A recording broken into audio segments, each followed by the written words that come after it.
What up, what up, what up? It is Fearless Friday, Free Game Friday. I come to you with a heavy heart. Sad day here on the Coach JV show, which once was called the realest show on planet Earth. Today, it's probably the saddest show on planet Earth because I'm no longer a Laker fan. The Lakers are dead to me. You top that with Smitty's last day on the show, and I just had to wear glasses and a hoodie for everybody because I don't want to show my true emotions today on this show.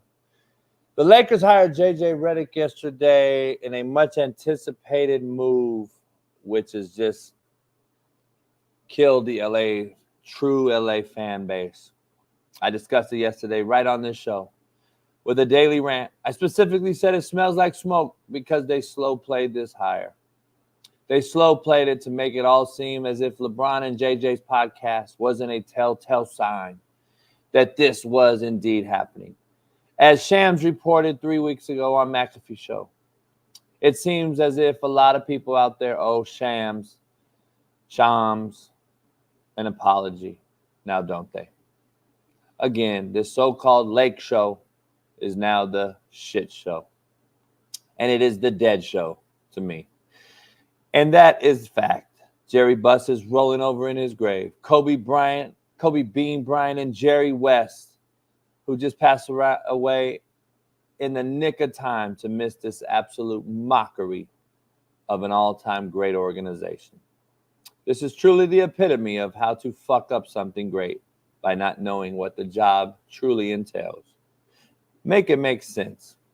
If the owner don't know what she is doing and the GM don't know what he is doing, then wouldn't you think you would hire a coach who knows what the fuck he's doing? Nope, not here. They hire a guy who's never coached at any level. Don't bring up Pat Riley.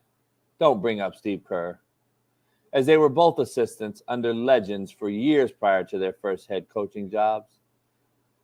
And please don't bring up Steve Nash, because he will prove to you what you are about to see with this shit show hire in J.J. Redick.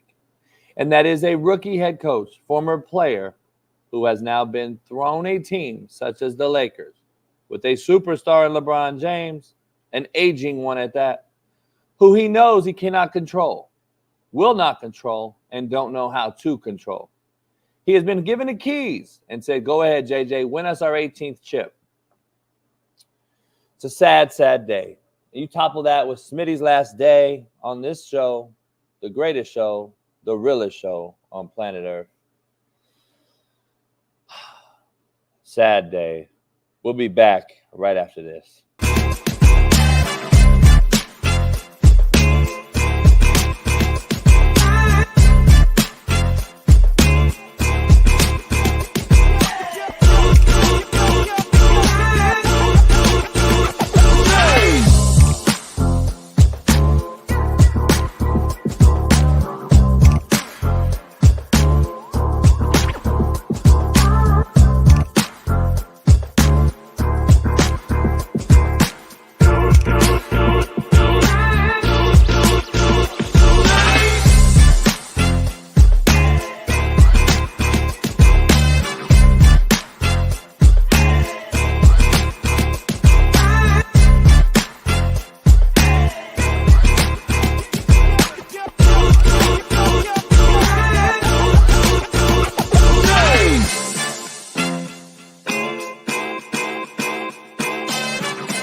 What up? I need that sports encyclopedia.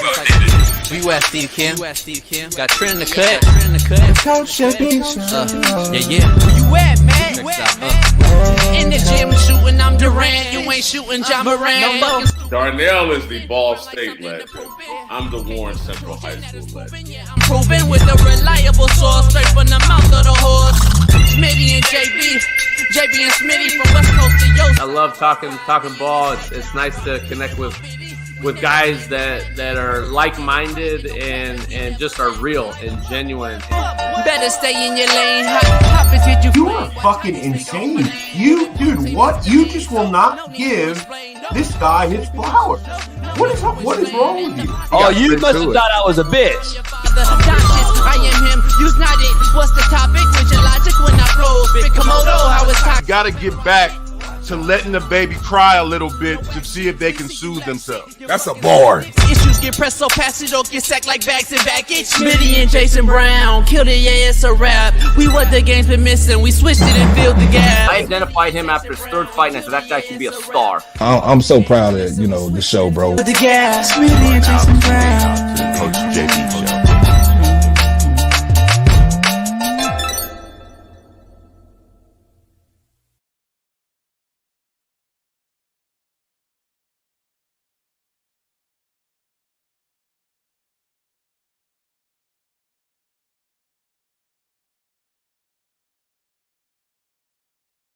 What up, what up, what up? I'm back. Popped a little Molly. I feel better. Snorted a little bit. Sipped on some yak. We are back in the building. I'm back. Whether it's Smitty, Steve, Jeff, it don't matter who it is. I'm here. Don't trip. I ain't going nowhere. This is the realest show on Planet ERF. Could be Smitty's last day, though, on the show. And I do rest in peace, my LA Lakers, because it is over. It is over. So, shout out to everybody in the chat today, man. We're going to get into the realest show on Planet ERF, but it's Free Game Friday. And Shaun King will join us. Jeff Nadu will join us on the realest show on Planet ERF. So, pound that like, subscribe, become a member. Appreciate everybody that is a member. Appreciate all you guys subscribers out there. We need to get 10,000 more, 50,000 by NFL kickoff, and that's a couple months away. So, we appreciate it. Make sure you pound that subscribe button and become a member if you're not one. We need 1,000 members. We're at 5 something. We need 1,000. Make sure you also subscribe to us on winnable.com/slappicks and become a member of our Slap Nation Discord and subscribe to our First Down Plan and ride with our picks weekly, monthly, or yearly on winnable.com/slappicks. Let's get right into it. The Big Ten Conference has now added Oregon, USC, UCLA, and Washington to make a solid conference. Even better. So a lot of the folks out here, so-called experts, they think that the Big Ten is actually equal or even better than the SEC. That is the real hot topic that I wanted to start the show off with today. UCLA has been middle of the pack in the Pac-12 for years. Washington has been to 2 BCS college football playoff games, losing to Bama once in the first round and making it to the Natty last year, only to be stopped by now league opponent Michigan. USC has been, let's say, underachievers over the past decade plus, and Oregon sure does look pretty every year. And with the name Nike behind them, they will always be talked about. But what are they truly a team worthy of competing with the SEC? That is the debate.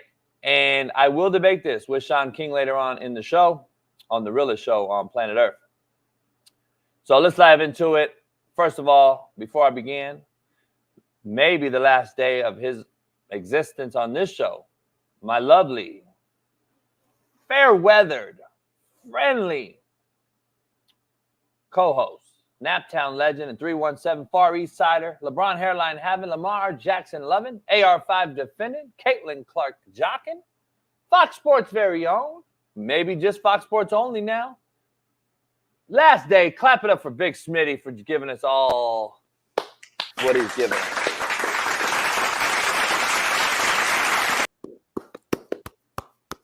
I appreciate you, JB, man. Thanks for that intro, man. Appreciate the chat, all the love in the chat. You know what I'm saying? I know you started the show off, with a funeral and a sad tone, but the more I'm thinking about this, JB, it's a celebration, my guy, man. We're going to have fun on this last day. We're going to party on this last day, man. I got me some Whistle Pig over here. You know what I'm saying? If this is going to be the last show, we're going to do it the right way, JB. We ain't going to play around with it. It's Friday. Let's just enjoy this. Let's enjoy this. Everybody wants to know why, though. Everybody wants to know why. Well, listen, if you guys were watching the show yesterday, JB and I were discussing kind of the purpose of me joining this show over a year ago. And it came to my knowledge that the only reason why I was asked to be on this show was because of a diversity hire. And it just kind of came to my mind, you know, as a man, as a black man at that, just thinking through like my worth and who I am and just other opportunities that I have even outside of this show. I was just thinking like, does it make sense for me? Like, am I devaluing myself by staying on a show that purely put me on for a diversity hire to grow the demographic of this show, to bring in the black young millennials in this show? And I just, you know, just thinking things through, it just didn't really make sense to me fully to continue this. And that's why I think, you know, a combination of that as well as, you know, price out here in LA is kind of insane. I'm thinking about going back to my hometown, the Nap Town. There's a lot going on right now in my personal life as well. So I just think that today may very well be my last show. And at the end of the day, man, life is all about choices. And you got to really, you know, choose and make the right decisions for your life, because one wrong decision can mess up everything. And I just think that me continuing to be on this show is just not valuing who I am as a black man, number one. And then number two, man, like I said, I got stuff going on in my personal life, and I just might need to just go back home for a little minute, man, and stack up, reset, and change. So, but let's celebrate though, man. Let's celebrate, man. I got my whistle pig in here. Ain't no point of us being sad and stuff. Like, life is too short to be sad. Let's party it up, man, and turn up.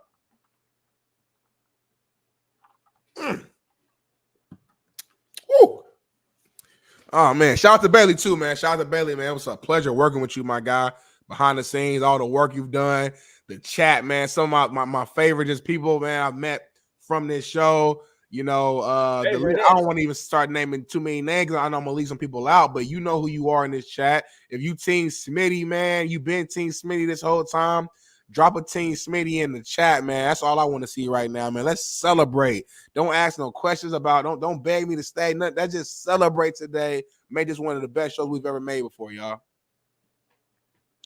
Rashad Stubbs. Who's Rashad Stubbs, JB? We've never seen this name in our show ever in life. We've never seen it.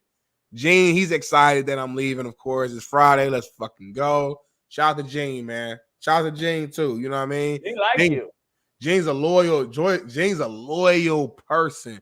Since I've been on this show, before I was on the show, I think Gene is in here every single day. Whether he agrees or disagrees here every day. Gene defend you, though. You think Gene is Ron, I think. I think you got Gene and Ron. No. I know Ron. Ron's racist. Gene's not racist. Gene's not racist. Ron's racist. Ron will kill me if it came down to it. It's a little different. Smitty, very respectful to give Day notice. Come on. I mean, that's what I do, man. That's what I do. I think it's a bad thought around my culture that we just leave. Like, we don't give people no nose and stuff like that. You know what I'm saying? So I can't see out the motherfucking glasses. Let's dive into the show, Smitty. Our last one, possibly with you.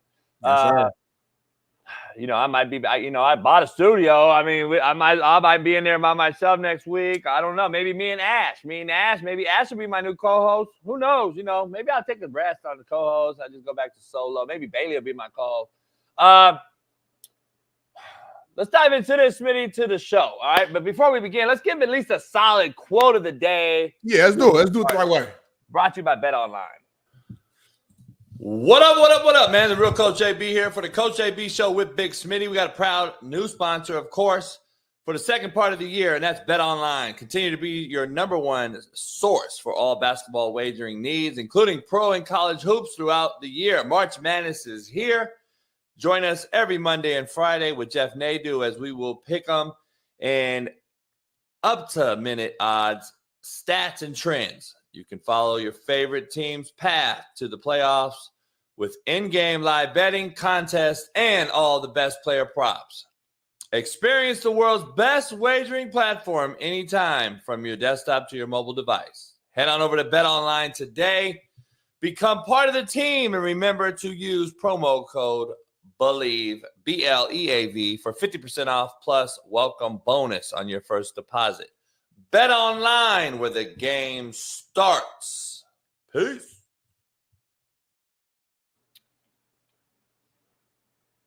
I got I got a funny text from my buddy. So look, I'm trying to figure out. Let's get into it. The quote of the day. Let me start there because I move around this motherfucker. Smitty, it's a real one right here. All right. Keep it private until you know it's permanent. Quote of the day. I love that. A lot of people go online on Instagram and they posting their boyfriends, their girlfriends as soon as they start dating, day one. And then within a month or 2 months later, they done broke up. They going through hell. They out here putting out all type of screenshots of personal messages and pictures, all type of stuff. Now they getting embarrassed. So keep it private until you know it's permanent. I think that's real. No doubt. Alan, what up? Alan, you gotta love it, Alan. You gotta love it. Alan been coaching the last few years. Alan out there coaching. Just took a new coaching job out in Texas. So shout out to my Florida boy. Back, Alan. Florida boy out in Texas. Catch up on, Alan. A lot for you to catch up on, Alan. Florida boy out in Texas in that heat, dealing with hurricanes, power outages, Mexicans, all that type of shit you got to deal with out there. What do you do? You all right? Yeah, this whistle pig is strong. I don't know. I haven't ate anything either, so drinking this on an empty stomach is kind of crazy. But why are you drinking right now at 6 in the morning though? Because you talk to me a lot. You always talk to me about drinking early in the morning. This is an anomaly though, JB. I don't do it on a regular. It's my last show potentially. So like we got to celebrate, have fun, go out with a bang. Free game Friday. You know what I'm saying? My 9 to 5 job at Fox is pre-recording the show, so shooting it a little earlier today. So I'm gonna be done with Fox earlier than usual. So I'm just trying to just have a good Friday, man. I'm broke, or I would take you out to eat or something. I get it, man. Like, hey, this add it to the tab, man. We'll do it later on. We'll figure it out. You take me out to eat though? Huh? Oh, well, back to BPS. Black people said that's kind of what happens right there when someone asks if you could take them out to eat. They kind of avoid the question. Let's move on. Contrary to belief, brought to you by Prize Picks. Head on over to Prize Picks. Big Smitty, sometimes the hardest battle is against yourself. Contrary to belief. Contrary to belief, sometimes the hardest battle is against yourself. Right now, it looks like you're fighting yourself more than anybody else. I think a lot of times this is the hardest battle. I think more times than not, actually. Like, not sometimes. I almost want to say all the time, but nothing is all, so I'm not going to say that. But more times than not, it's really your battle with your own self, your mental. You know, just trying to figure out. Because like I said before, life is about decision-making, JB. One decision can change your life for the better or for the worse. So, it's tough, man. It's tough. And pride is a motherfucker. It is. It is. Pride is a motherfucker. Let's dive into this poll question. Chat, we're going to have 2 today, but 1 right now, 1 later on. Happy birthday, Jazz. I know your birthday's tomorrow, man. Happy birthday. Turn up, be safe, make smart decisions. Hope you have a hell of a weekend. Shout out to Rashad, the brother. Rashad, okay. Yeah. He called you out earlier. Now he's a member. This is a down south country. He love fishing. Oh, yeah. You know what I mean? Oh, he loves like fucking anything. He like, you know. He will eat the toe off a pig. He eat everything off the fucking pig. Yeah, he the true fucking the wings. The wings is straight bone in the motherfucker. He stuck on that shit. Hey, Rashad, you want to replace Smitty maybe? I can tell this is a good brother though. I'm good. Like, look at his face. Like he just a good brother. Like, yeah, he's smiling. He wrote a little bit, but like he's a hard worker. He don't make no excuses. He kind of just figured this shit out. Like I respect Mr. He eats the fuck out of crawfish. He gets the crawfish, sucks the juice out of the thing, pops it open, all that crawfish, that down south shit. That's what he eat with his hands too. He don't really use forks and shit. He eat with his fucking hands. Oh, yeah, his hands. Yeah. Mashed potatoes, like, girl. Like, yeah. He fish. He go out and fish and walk around barefooted and shit. Yo, he's country. Helpless heroes. Shout out to Helpless Heroes. See, JB, I said I'm leaving the show and you got more members now. So it's a positive. Yeah. I'm happy to see you grow. Like, that's what I want. But you helped the show grow already, so they don't want to talk about that. But it's cool. We'll dive in. That's how it goes. Unsung heroes. It's crazy how Helpless Heroes is a new member. Maybe we'll make an unsung hero list on the Wall of Fame. I would love that. Put your face on it. Unsung heroes, Big Smitty, helping the show grow over the year. I'd appreciate that, man. I appreciate it. let's dive into the poll question, Smitty. And it's going to be, there's a lot to discuss. A lot went down last night. A lot went down. Did the Lakers make a mistake by hiring JJ Redick? Let's dive into it right out the gate. Chat, drop it in the chat below. For all you guys in there, let's dive right into this. Did the Lakers make a mistake by hiring JJ Redick? Smitty, go ahead. I'm going to answer that question and say yes, the Lakers made a mistake by hiring JJ Redick, because common sense will tell you that the only reason, or the primary reason, let me say that, the primary reason for his hire was to please LeBron James. Let's just call it what it is. The man started a podcast with him a few months ago. They're clear-cut butt buddies. JJ Redick, you look at his coaching history and you see nothing there because he's never coached before at any level.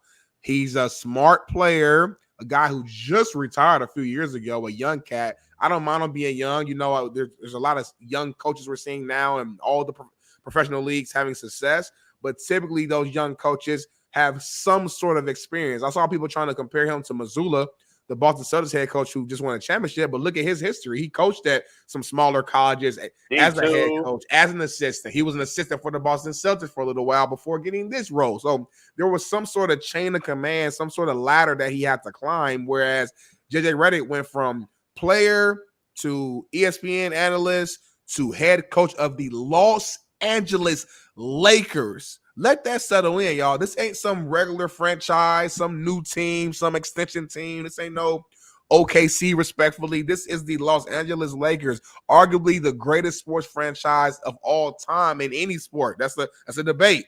And he's the head coach. And they're already comparing him to Pat Riley, and we haven't seen any information at all on strategies, on success, or anything to compare him to an all-time great. So listen, I'm not taking a shot at JJ Redick because at the end of the day, we don't know. Maybe he ends up being an amazing coach. We'll see. But as of right now, where we stand, if I'm Jenny Buss, if I'm Rob Pelinka, if I'm a Lakers organization, I have no backing to why I hired JJ Redick other than he's young, he sounds smart on the podcast, and he's LeBron's friend. It's like a double, like so many Lakers got stabbed in the back last night. Kobe Bryant, Magic Johnson, Kareem Abdul-Jabbar, James Worthy, Michael Cooper, AC Green, all the legends. I can go down the list. Jerry West, Dr. Jerry Buss, the team whose it is and it was. There's no way that you hire this guy. And I don't want to compare these guys that are on social media who continue to be wrong about the upbringing of younger coaches who had success, such as a Pat Riley. Pat Riley was an analyst. I followed Pat Riley's whole career. Trust me when I say this. I know about Pat Riley. He was one of my favorite coaches. He was a commentator after taking 2 years off, after playing and being cut in the NBA, after playing at Kentucky and then playing in the NBA and then being done with the NBA. He went on a beach. He lived on a beach for 2 years. And then they called him back in to work in the trainer's office. And then he became a commentator.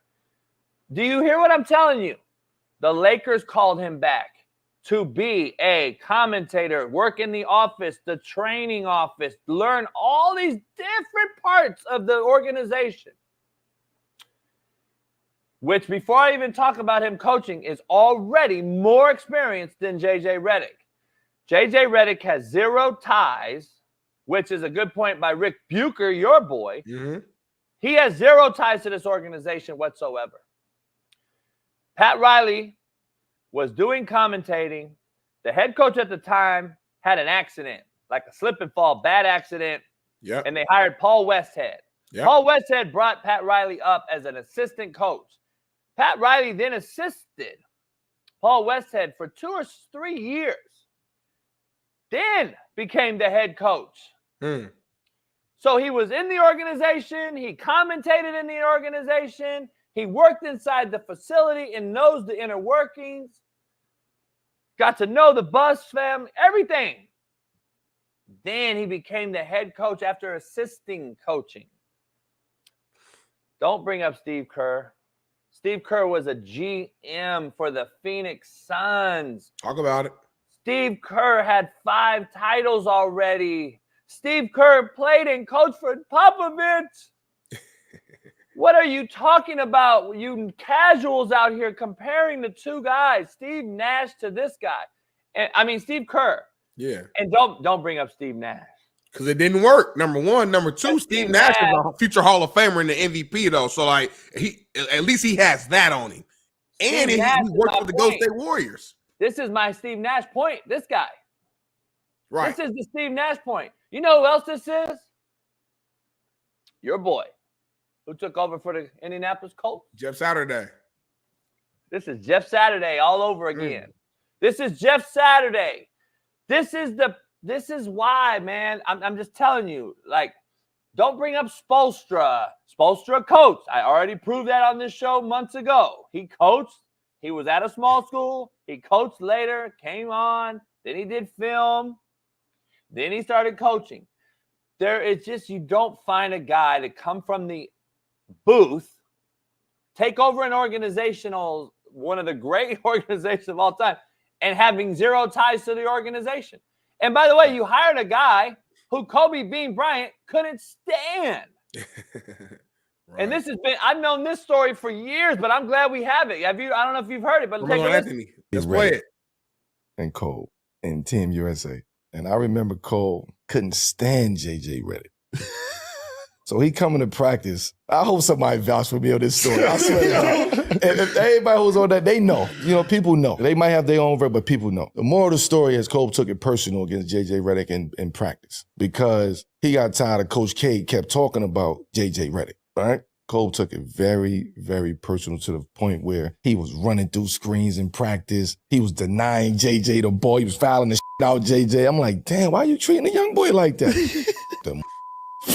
I'm like, what's the problem? That's exactly how he was. What's the problem? No, Coach K keep talking about this. He coming up here to do something. This. I'm gonna show you today. This let JJ Redick score in practice. Yo, that's crazy. Shout out to Melo. But nah, that's Kobe. That's Benny. Yeah, that's who you hired? Yeah. I told y'all, though, a while back, this was going to be the hire, but they didn't want to make it too quickly. They didn't want to be premature. They didn't want it to seem like nepotism hire because it's LeBron's homie on a podcast. And if they hired that guy, they would look like the worst organization in the world. Guess what? They still do. Because you still made the hire. You just waited a few weeks, which probably hurt your team and franchise moving forward because you probably could have had some, maybe some other coaches. But shout out to Shams. I got to meet Shams a few times with McAfee and them. He called this thing 3-4 weeks ago. Everybody gave him heat in the news. Everybody thought he was trolling, and then JJ even called him out. I want to know is JJ going to make a public apology or admit or eat crow or what? How did Shams know? And all of a sudden he didn't know. Like I'm curious how that worked because Shams knew something, and that's why I'm saying, man. Listen, Shams don't miss. I'm just saying, dog. This, I guess, the subplot to this poll question is we both agree they made a huge mistake in this hire. The question to a poll question B. Yep. Is it evident that Bronny James is now going to be a Laker? That is the subplot to this whole thing, because I believe it goes hand in hand now. Like, there's no way that doesn't happen. And if that happens, you got to look at this franchise as just a not serious one. There's no way you can look at this Laker organization and say they are a serious organization at this point. And if they do sign Bronny James, and I'm trying to figure this out because I can see this. This hire was smoke. They knew who this hire was. I said it on a rant 2 weeks ago. I thought this was going to be the hire. They just didn't want to pull the plug on it right away, because I think they knew that it would be too bad of optics, which it is still now. And everybody's blasting it. Most people are agreeing that this is a bad hire. Even mainstream media. Mainstream media is even saying it. Is there a possible way that the Lakers take someone else at 17, but knowing no one's taking Bronny, and then say, Well, Bronny was still available in our third round. And what, 55 or something? Yeah, so we 55, took him. yeah. So we took him. You know, we took my son. That's what I think is going to happen, JB, honestly. I don't think they're going to give him a 17 because, again, it's kind of the same way they handled the coaching situation, right? Where it's like, all right, we don't want to move too fast. So, like, let's just not pick him at 17 to make it seem like we're actually serious about it. No other team will pick him. And then, like you said, yes, 55, they'll snatch him up. The only risk with that is some of these other teams don't care about the Lakers. And they might pick him just to kind of cause some sort of dissension or some sort of like, you know, I guess conversations within the Lakers organization or even with LeBron's mind where he's like, if the Suns just drafted Bronny, the Mavs drafted or whoever, the Spurs drafted Bronny, maybe I should head out. But it's hard for me to imagine a season next year where JJ Redick is there and LeBron's not there now. It's hard for me to imagine that, but the only way that could happen is if the Lakers don't use that 17th pick to get Bronny and another team grabs him for the purposes of potentially landing LeBron James. I almost want that to happen because I'm kind of curious of what's going to go down. LeBron's trying to backtrack from this whole playing with his son thing now, I think, because he's seeing all the attention, kind of negative attention that Bronny's getting, and I'm sure it's probably affecting the kid to some extent. You know, he's a good kid, he's quiet, doesn't talk that much. All the attention he has is because of his dad bringing this conversation on. So he's backtracking, but in his mind, we all know LeBron very much still wants to play with Bronny. If Bronny gets drafted by another team, I don't know if I'm shocked if LeBron ends up going to another team. And if that happens with the JJ Redick hire, oh man, that makes this even bigger than what it is right now. And it's already a cluster, in my opinion. This organization is not serious. You have a woman running the show that doesn't know what she's doing. Let's just be honest. It doesn't matter if she's a man, a woman, or an alien. She doesn't know what she's doing. She's ruined this organization. In the last 12 years, you know, they've been above a play-in seeding, a 6 seed, once. The year of COVID when they won it. That's the only year in 12 years that they've been in a above play-in seeding. This is the Lakers, homie. Yeah. 12 years, this team has been one time above a play-in seed ranking. Having said that, somebody in the chat said, JB, if they do all this shit and ball out, what happens if that's not saying they will, but blah, blah, blah. Well, guess what? If my auntie had balls, we'd call her my uncle. And if the problem I have is, let's dive into this deeper. JJ Redick, is he going to come in the league as the number one ball savant of all time? Every play that he draws up is going to be a bucket. Is that what we're saying? Because what I'm saying is, Smitty, coaches lose games. Players win them. Coaching's overrated. Players win games. Coaches lose them. I say this all the time. It's about Jimmys and Joes, not X's and O's. So let's say this guy is the greatest play caller designer of all time. And he has these guys bought in. He's the savant. Oh, my God, JJ Redick was the greatest hire ever. They're still not a playoff team. Their roster is fucking horrible. Like, let's just be honest. You're telling me that this guy is supposed to go in there and turn chicken shit into chicken salad on his first year because he's a great analyst? Right.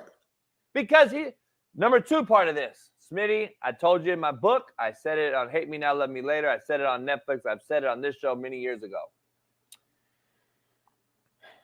I would never hire a friend or someone I know closely again if I coach. If I coach, I would never hire another friend ever, ever, ever, ever, ever. Friends believe they can get away with things that others cannot get away with. Friends believe that they can talk to you in a certain way. Friends believe they can show up late and not be reprimanded. Friends believe they can do certain things to others and still have your back. Friends believe that you're supporting them over all else, team included. Friends believe they are walking on water and not getting wet. And I would never hire a friend again. There's no way in the world that I could sit here and do a podcast with you and then all of a sudden be bullshitting, drinking, etc. By the way, you know they're the exact same age. JJ's, I think, 100 days older. Like 180 days or something. Yep, I saw that. Yep. And then show up to work and get after you and cuss you out and demand greatness and say you're fucking wrong. And LeBron, shut the fuck up. You're fucking, this is Mike. I'm the fucking coach. Come on, dog. We've seen LeBron take clipboards from grown men and like Darvin Ham. We've seen LeBron do things. This is LeBron's what, 8th coach? Yeah, it's something like that. I don't know. Rest in peace, LA. I will no longer support this team. I've never done that, but I'm not supporting this team because this franchise is it's a dead man walking, man. It's a dead franchise walking right now. They're on their last breath. It's sad to see for the fan base of LA, the true LA Angelinos, Laker fans. I don't know. It's just tough to watch. Hopefully I can go back to the Rams, I guess, that also left us and went to St. Louis, and it's hard for me. I've never become a real by the way, all the shit I talk about the Rams shit, I'm still not fully sold back on them either. They left LA for St. Louis for years and won a Super Bowl in St. Louis. Yeah, man, my whole childhood, I didn't even know that they were an LA team at first. I had to go, obviously, as I got older, I go back and learn and figure out. But growing up, it was always just the St. Louis Rams for me in my childhood. So it was like, damn, okay. They're cooked. I think they're cooked, dog. I think this is a bad look for everything involved. And when they do get Bronny, it's going to be the biggest mockery in possibly ever in professional sports history. Man. To be honest. I know we got some more on this later, and I definitely want to touch on some more, I guess, elements of this topic a little bit later, as far as like the team, other teammates on the team, how they'll react to it, how they're feeling, etc. But let's keep the show rolling, man. I know we have a top five that we're going to bring to the show that you and I both prepared. Top 5 head coaches in the NFL on the hot seat. So moving from the NBA to the NFL, I kind of want to go with mine first, if possible. And then we can kind of transition to JB's afterwards. So Big Smitty's top 5 NFL coaches on the hot seat going into this season, man. So listen, at number 1, I got Mike McCarthy and the Dallas Cowboys. Jerry Jones wants to win now. He's been investing into this team the last whatever amount of seasons. To me, the Cowboys on paper have everything they need to be a true contender. They fell short last year after having a really good regular season. Dak had his first All-Pro season after 8 years. And then they lose against the Packers in their first playoff game. So now it's like, okay, McCarthy, I'm bringing you back again. You got this roster. We brought Zeke back to help out with leadership and short yardage situations. You got CD's gonna to have an even better year now. Just having more comfort in the system and just the confidence he's having after having an All-Pro season. Micah, you got all these stars on this team, man, playing for the star. Now it's time to show up, man. Cowboys haven't been back to the NFC Championship in so long, just the NFC Championship alone. So I just think, man, if the Cowboys go out here and they lose in the wild card or the divisional round again, I do not see a world where Jerry Jones brings Mike McCarthy back. Let's just call it what it is, y'all. Jerry Jones is getting old. He's old right now, but he's getting older by the second, by the minute. So I'm not God. I'm never going to try to play like God and say nothing because I don't know anything. But we do got common sense. And common sense will tell you he's lived more years on this earth than he has left. And I know for a fact Jerry wants one more ring so bad. And if Mike McCarthy doesn't show that he's that guy, he will be gone. So he's number 1 on my list. Number 2, Robert Saleh. Listen, I like Robert Saleh. He's a great defensive mind. He's a great defensive coordinator for the Niners when he was there. Players who I've spoken with in the NFL who actually played for him, they love him, they like him. But as a head coach so far, it's looked shaky. Just some decision making. Obviously, last year Aaron Rodgers goes down. He got a lot of criticism for not having a better backup quarterback above Zach Wilson in preparation for a potential injury. Decisions happening this offseason with Aaron Rodgers not being up at mandatory, OTAs, and Hassan Reddick hasn't shown up, and some of the comments that Robert Saleh has made has been a bad look, to say the least. So I think this year, man, assuming Aaron Rodgers is healthy, you got all the pieces in the world. You're in the AFC East that's lacking right now, that's up for the taking. I think it's net up or shut up time for Robert Saleh in New York. Number 3, I got Shaun McDermott. McDermott would have been a little higher on my list if the Bills were still as loaded as I feel like they were in previous years. I think this is somewhat of a, not a rebuild year, but just like it's one of those years where people don't have the same expectations of the Bills going in. I don't think people have them as the favorites to win the division, let alone a Super Bowl contender. Whereas previous, like 2 or 3 years, the Bills have been like a true Super Bowl favorite, So I think those expectations have dropped because of the, losses to Gabe Davis, Stephon Diggs, Von Miller is still there, but he's a shell of himself. So there's a lot on the plate of Josh Allen. But again, you still got Josh Allen, who's a top 3 quarterback in this league, and you still, as the head coach of Shaun McDermott, like there's a clock there. There's a clock there. Was like, all right, now we need to see some growth. We need to see the Bills in the AFC Championship. We need to see that you guys can actually beat the Chiefs. Because we saw the Chiefs last year with a similar roster situation where they didn't have some superstar receiver or big-time weapons, and they made it always a Super Bowl and won it. They want to see that in Bills Mafia this year. Number 4, and this is the one I'm going to catch a lot of flack on, but I'm ready for it. Doug Peterson and the Jaguars. Listen, I know he's only been there for, 2 years.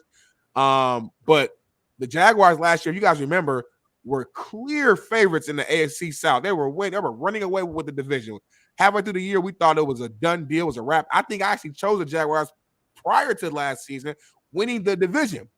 And then from there, it was a shit show. They just went, they tanked, they choked, whatever word you want to use, they did that. And I have to put some of that responsibility on the head coach, the leader. I can't put it all on Trevor Lawrence. Can't put it all on the team. They have a good team, especially in the division, especially last year that was kind of in a rebuild mode. This year, I think the AFC South is actually slept on. I think the Texans are going to be better. I think my Colts are going to be better. I even think the Titans, who no one's talking about, is actually going to show some signs and some they're going to compete as well.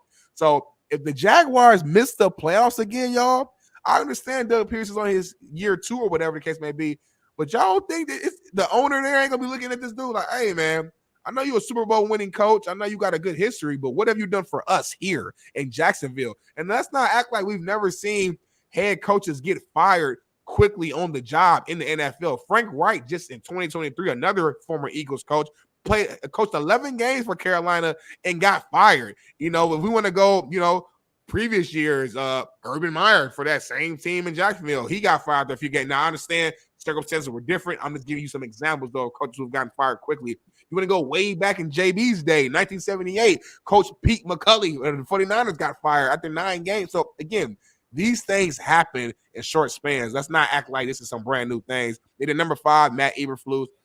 I just think because there's been so much hype around Caleb Williams and he's this generational quarterback. He's the next Patrick Mahomes. They traded away Justin Fields to a lot of us, including myself and JB, thought wasn't really the right move for that franchise. I think you kind of got to win now to show that the move makes sense. I don't think they can afford a 7 and 10 year or an 8 and 9 year and be able to move forward with these fan base in Chicago.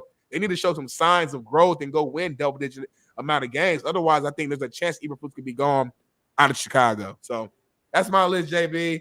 I didn't make no bottom 5 list. I didn't do that. I just leaned on this side, on the positive side, or on this side right here. But JB, I want to hear yours. Critique my list, whatever you got. Let me stay on your list. Doug Peterson will never be fired. He's in year 2, entering 3. Took over for Urban Meyer, the debacle that was. So he'll get an extra year. He already went to the playoffs and won a game. He's going to get a year. He won a Super Bowl. His resume is better than everybody on there other than McCarthy. They both have a Super Bowl, though. But McCarthy's in Dallas, where the expectations are much, much higher than the Jags are. So I don't believe Mike McCarthy's that high on the list, but I do believe he will be on my list. Doug Peterson won't be on my list. There's no way he gets fired because what happened there with Khan and that whole Urban Meyer thing, I think he knows who he hired, and he hired a guy for the long run. I think Doug Peterson will at least be there several more years. That's the only one I agree with or don't agree with. Eberflus, I don't have on there on my list either because they drafted a QB and got rid of another one. So he got a sustained stay of execution. He's going to be able to stay on there too, so he probably won't be on my list either. But you do have a few guys on my list. So that's my breakdown of your list. Let's dive into my list. Shaun McDermott is number one. There's no question about it. Just from the simple fact that you have Josh Allen, who will probably be the highest paid quarterback going forward on the next big payday. We're going to dive into that later. Also, he is a guy that every single year, the Bills for the last 2 years have been favored to win the Super Bowl by all betting specialists and professional bettors out there, has picked the Buffalo Bills, along with ESPN, along with Vegas, along with everybody else, and they have failed miserably year in, year out. This team, for whatever reason, cannot figure it out and get over the hump. It falls solely on leadership as the head coach. He will get the axe, and he will be the hottest of hot on the hot seat. So McDermott will go number one. A true believe it. That is what's going to happen. Robert Saleh will be two because of the Aaron Rodgers and the leadership role that lacks thereof, in my opinion, on that roster by him. I believe Robert Saleh will be the second hottest guy to go because of that roster talent and the expectations that have been set by the great drafts that the Jets have had over the past several years. Another offseason this year that we may argue is the greatest offseason of the year. The Jets have made major moves, in my opinion, that have made their roster the best in football. I thought with Aaron last year they had a shot. I picked him to win it. He got hurt, snapped 4, and the rest was history. He is now on that hot seat as well, sniffing Shaun McDermott's ass. That's how close he is. These two are very, very high in the hot seat pecking order. Mike McCarthy is my third. Just because it's the Cowboys, because Dak Prescott will probably be paid, because the Cowboys are come on, look what they are. They're the most marketable team in American sports. They're the most expensive team in American sports. They're worth more money than any team in American sports. They bring in more money than any team in American sports. Mike McCarthy has all eyes on him. All eyes on him, like Tupac said. Dennis Allen, he is definitely on my hot seat list. In New Orleans, there's 2 teams in the South here. Dennis Allen, Todd Bowles, both on their last year, in my opinion. Both on their last year. Number one, for Dennis Allen, you signed Derek Carr to a horrific contract for a guy that cannot figure it out and get over the hump. You hired a quarterback and made a hire in a quarterback and paid him when he's basically done nothing but lead in fourth quarter comebacks because of the third quarter debacles that he has had and what he has led to for him to come back in the fourth quarter. He is so bad. Dennis Allen will lose his job because of that. And Todd Bowles, you're the victim of circumstance, my brother, because you signed Baker Mayfield. Very similar. You paid him. You got an ailing defense. You're on defense. You're the DC. You're the defensive guru. Your defense is aging. You didn't really replenish it by any youth. Your team will fail because Baker Mayfield is who he is, and your defense got older. Mike Evans got older, and in my opinion, that team, even in a horrible NFC South, will fail, and he will be fired. This is the top 5 fired coaches, in my opinion, this year. Can't break it down better than that. Go ahead, Smitty, break it down. No, it's a good list. Obviously, we share some common coaches on both of our lists. Like I talked about earlier, I wouldn't have Shaun McDermott as number 1 just because of the dynamics of their current roster, but I'm not mad that he's there. Your top 3, I'm good with. Todd Bowles is actually an interesting one that I didn't think about just because I don't have the expectations high for the Bucs. But again, they were Super Bowl champions just a few years ago, so that's still kind of in the energy, I would say, around the stadium, around the team, around the city. And if Todd Bowles goes out there and, like I said, the Bucs have a down year where they miss the playoffs or, losing a wild card, I could see Todd Bowles leaving there. Dennis Allen was the one I was like, that was the one I had to really think about.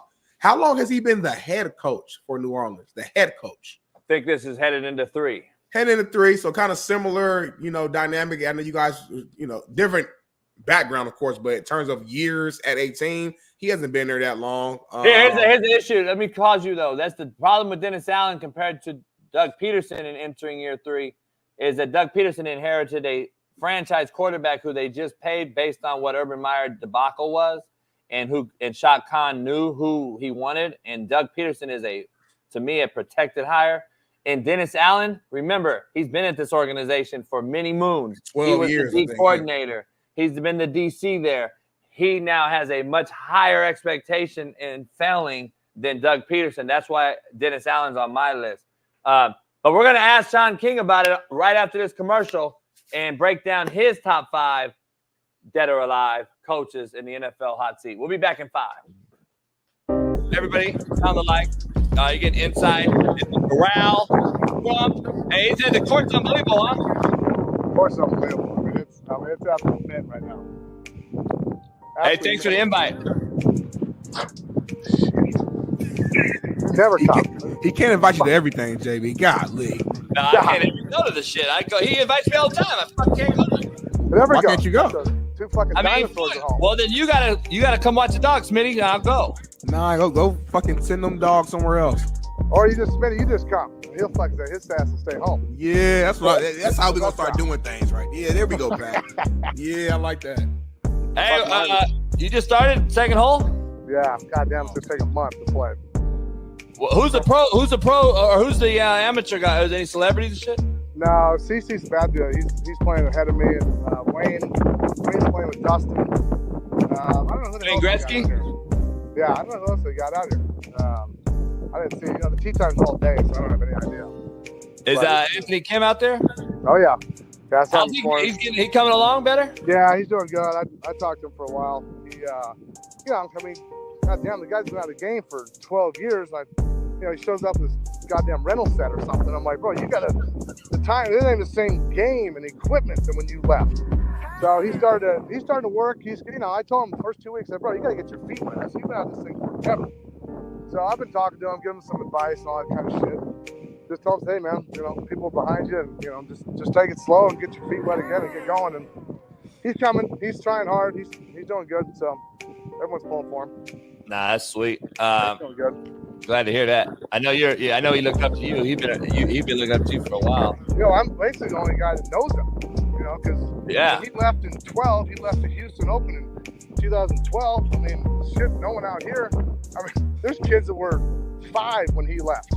Didn't even know. I mean, he never seen. I told him, I said, bro, you never seen kids like what is now. And you got hundreds of kids that are 19 to 24. They're just superstars. Back in the day, we saw the Cat and Phil and Furyk and Ernie and Retief and Couples and all these guys, but they were all right. All 38 to 40, right? So he never seen anybody like him. He was a superstar back in the day, but now these kids are so young. They hit it 40 yards by everybody. It's just a whole different player. And I said, look, not just you need to get wrapped up in that, but you're gonna have to get your game going because these kids are ready every day. Every day they work their ass off. They play hard. They hit it a mile. They're just so competitive. They're not afraid of anything either. So, but he's getting it. It's good. He's getting it. It's good. I think he'll be fine. He's got a couple years to play and then kind of see what happens. But he'll get there.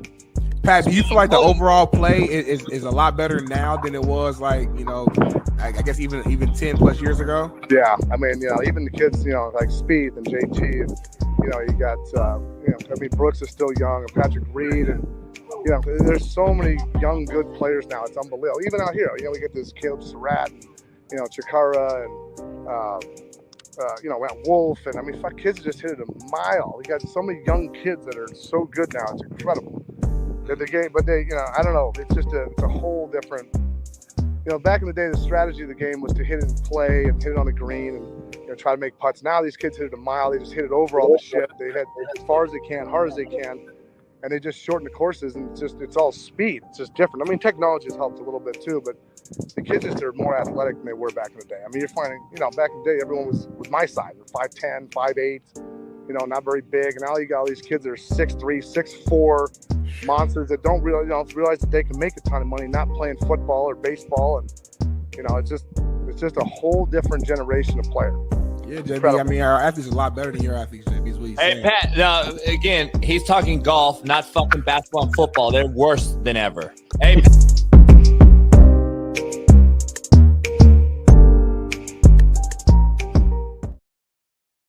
Hey y'all, man. I'm really like Smitty Hitch. Like I'm really I put my homies on game. I got a lot of homies out here who are single, trying to learn how to speak to women, learn how to bag women, whether it's dating, whether it's trying to, ask them for their hand in marriage, whether that's just trying to get some. My game is immaculate. And I'm hoping that the gentleman who I just had hit up on the side to give advice to, I hope they listen to the game I just gave them, because I guarantee if they send exactly what I told them to send, I guarantee they will succeed. I know 100% what I just said will work. What's going on, Shaun? How you doing, brother? What's up, big dog? Chilling, man, on this beautiful Friday, man. You got a new name, the Love Doctor? The Love Doctor, man. Look, I got a lot of titles, Shaun. I can do a lot. God blessed me with a lot of gifts. I'm not bragging, just the facts. So I got to utilize those gifts. You know what I'm saying? Hey, look at that. Each his own, baby. Do you? Shaun, it's crazy. You like it. You like it. I love it, man. Come on now. Big Smitty fans. We Big Smitty fans, man. Hey, Shaun, we got a lot to talk about today, man. We got a lot of shit. We're going to have a lot of viral clips, but I got another one for you right out the gate. I got to bring up. Hold on. Can we piggyback on the coaches? Because I have been listening for the last 30 minutes. Oh, yeah. We're going to talk. We're going to dive into all of it. So, okay. we're going to go back to it, but I got to start with a banger. All right. My main man is living through hell right now. Uh-oh. Have you heard about Matthew Stafford's wife? Oh, wow. Yeah, that was cold-blooded. What is your take on this? Because here's what I want to say. She didn't say she slept with him, I don't believe. Yeah, she didn't say that. She said date. I believe everybody's assuming that's what she's saying. So I believe we all say that's what she's saying and all that. Either way, though, to put it out public after you've been married with a bunch of kids, and you know damn well, Shaun, Matthew Stafford worth about $200 million. He losing half of that off the rip if he says, get out of here, you lying, whatever. So he's in a pickle bag. I'm just telling you right now. What's your take on this whole thing? Well, number one, Stafford's got to find his wife a passion, whether it be clothes, makeup, shoes. She's to the point she's tired of just being Matthew Stafford's wife. Like, to me, this screams, I'm seeking attention. Okay, I've supported you for how many years? Like, it's time for me to kind of live out some of the things I sacrificed. So from a relationship standpoint, that's what I would advise Matthew. Whatever it is, like, you need to go get her own LLC, give her all the backing she needs, and get her going down that road. Because obviously there's other roads she a little fatigued on being on it. At the same time, like, you hate for her to say that as her significant other. But if we keeping it a buck, Smitty was just talking game. If I'm going to give game to all of you out there, it's very few women that get through the 4-year collegiate process and don't catch a couple bodies. So I'm just... Keep it real, Shaun. Thank you. The truth don't have emotions. I mean, we're talking a lot of late night parties. We're talking a lot of the introduction to alcohol for some, the introduction to, pills, drugs for others. I mean, so don't be delusional and think like that. If she went to college for 4 years and she don't got a couple bad nights on her resume. Thank you, Shaun. Listen, two things can be true. She shouldn't have said this out loud publicly because there's no win in that. And it's going to only put backlash and embarrassment to your husband. So she shouldn't have said it. But at the same time, no, it's not that big of a deal because of exactly what Shaun just said. We're all college athletes. We know what happens in college. We ain't got to out here and draw a picture for you. We know what goes down. I got so many, as soon as you said that, so many stories just stormed in my head of things that I know and girls I know who are now doctors and teachers and they're married. And it's kind of funny. I'm like, damn, this girl married. She got kids. Her dude have no idea what she was doing in 2012. But that don't matter. It's all about growth. It's all about getting better. So I'm not tripping over the fact that she dated somebody else. When I first saw the headline, they made it seem like one that she said, I slept with this guy. Now, listen, did she probably do it? Probably so, but she didn't say that. So that's number one. Man, can we listen to it? I thought she cheated. I thought they made it seem like she cheated on bro. I don't think that. I think her and Matt was talking in college, playing the game back and forth. She ended up dating the backup with the hopes that Matt would be like, damn, okay, and would get jealous, which he obviously did, and it ended up working. That's some regular college shit. That's not a big deal to me. Hey, Smitty, let's listen to it because I think a lot of people don't know what's happening and So let's hear it out, Bailey. Let's take a listen. Is he trying to casually date and you were all in? Yeah, girl. Anyways, long story short, it wasn't that cute of a relationship at first. I hated him. I loved him. I dated the backup to piss him off, which worked. Yes. He was like, that'll do it. He was the bad boy too. Like Matthew's so sweet and Southern gentleman and all that stuff. And the backup was the complete opposite. Yeah. Ooh, and it upset him. So they lived in the same dorm because athletes lived in the same dorm, and he would see my car there. And so at one point he like waited and followed me out and got in my car and wouldn't get out. Stop. And he was like, this is so hot. I was like, this is amazing. It's working. Yeah. I was get out of my car and he was like, he's not right for you. And I was like, what? You can't tell me that. Wow. Hey, Shaun, here's my point. She talking too much. I will say that. That just negated Smitty's take, in my opinion. Because, like, here's the reason why I say it. If the roles were reversed, let's keep it real. If Matthew Stafford went out there and was talking about banging all these hood rats and parties and shit, come on, Matthew, you got kids. Your kids now will see this forever. You're a horrible man, horrible human being. But a broad goes and does it, and she getting passes like a motherfucker. They throwing her to pass like Magic Johnson today. They giving her so many goddamn passes, and I'm like, hold on. So she can say it and not disrespect the family or the kids. But if a man did it, it would be a whole nother day, a whole nother ball game. I'm just saying this. Whatever happened, whether you were together or not, you now have, what do they got? 6 kids or some shit? Yeah, they You now got a bunch of kids and you're married to this guy. And let's be honest, if you got to do what Shaun started the show off with and saying, go get a hobby, then she just seeks bad attention, dog. She's seeking attention. But Shaun, you work for $100 million. You can't stay at home and just be quiet. I'm not saying go be cooking and all this shit. She's still a human though, JB. She's still like a human. You don't air your dirty laundry. Want to sit their whole life. 80, So 90, Smitty, 100 years just sitting here not doing cool. nothing. You're cool if your wife went out on a podcast tomorrow and said that. My wife ain't doing that. She knows she ain't doing that. Oh, but hold on though. You said it's okay is what my question to you is. Hold on, Shaun. I'm glad you're on the show right now because this happens often. Did I say it's okay for what she just said? Did I say it was okay? No, he did it. He said that if you think that women that went to college don't have a couple bodies, then you're being naive. That's how I took what Smitty said. But hold on, JB. It's amazing how people can watch something and come away with completely different takes. Yeah. How big of a simp is Matthew Stafford? That's what I'm saying. Both ways. She basically was saying Stafford was this good boy, like he was boring. I had to go date the bad boy on the team. And then the part that everybody's overlooking, how Stafford gonna backdoor the homie like that and go sit in the car and say he not good for you? Like Stafford, where's that in the rule book? That's your teammate, Shaun. That's your brother. That's a lot. She unfolded a lot of shit. Is my point. Shaun, they in the QB room together. But she's dared the dirty laundry is my whole point. It don't even matter about what we know she did in college. Let's keep that too. Oh, she definitely loose lips sink ships. Loose lips. Let's keep that now. So you can't tell me, Shaun, you wake up this morning with Matthew Stafford and be like, fuck, what did she do to this motherfucker? What did this redheaded motherfucker do with my wife? Like this motherfucker now has all that. Now I'm fucked. Now, Shaun, the Rams are fucked this year, man. My pick is done, man. Hey, shout out to Stafford because he a bigger man than me. Because anybody I dated in college, if you mess with one of the homies, you was in a whole nother category. A whole nother category, Shaun. It was no more coming back from now. It was different category. He'll leave it at that. Now, to all you fellas out there, what Matthew Stafford did is a simp move. When she leaves you, you don't go run to her car and say you're not gonna get out, and then you tell your ex he ain't for you. Like that's some get knocked out type of. My boy was in a crash. He said, "I'm not leaving this car until I got an answer." Yeah, that's crazy. You gonna tell me right now? Tell me you leaving him right now. I'm not getting out this car. But ladies, Matthew Stafford is a very, very small percentage of blue-blooded men out here in America. If you go and cheat on most of them with their friend, you're dead as far as like future relationship.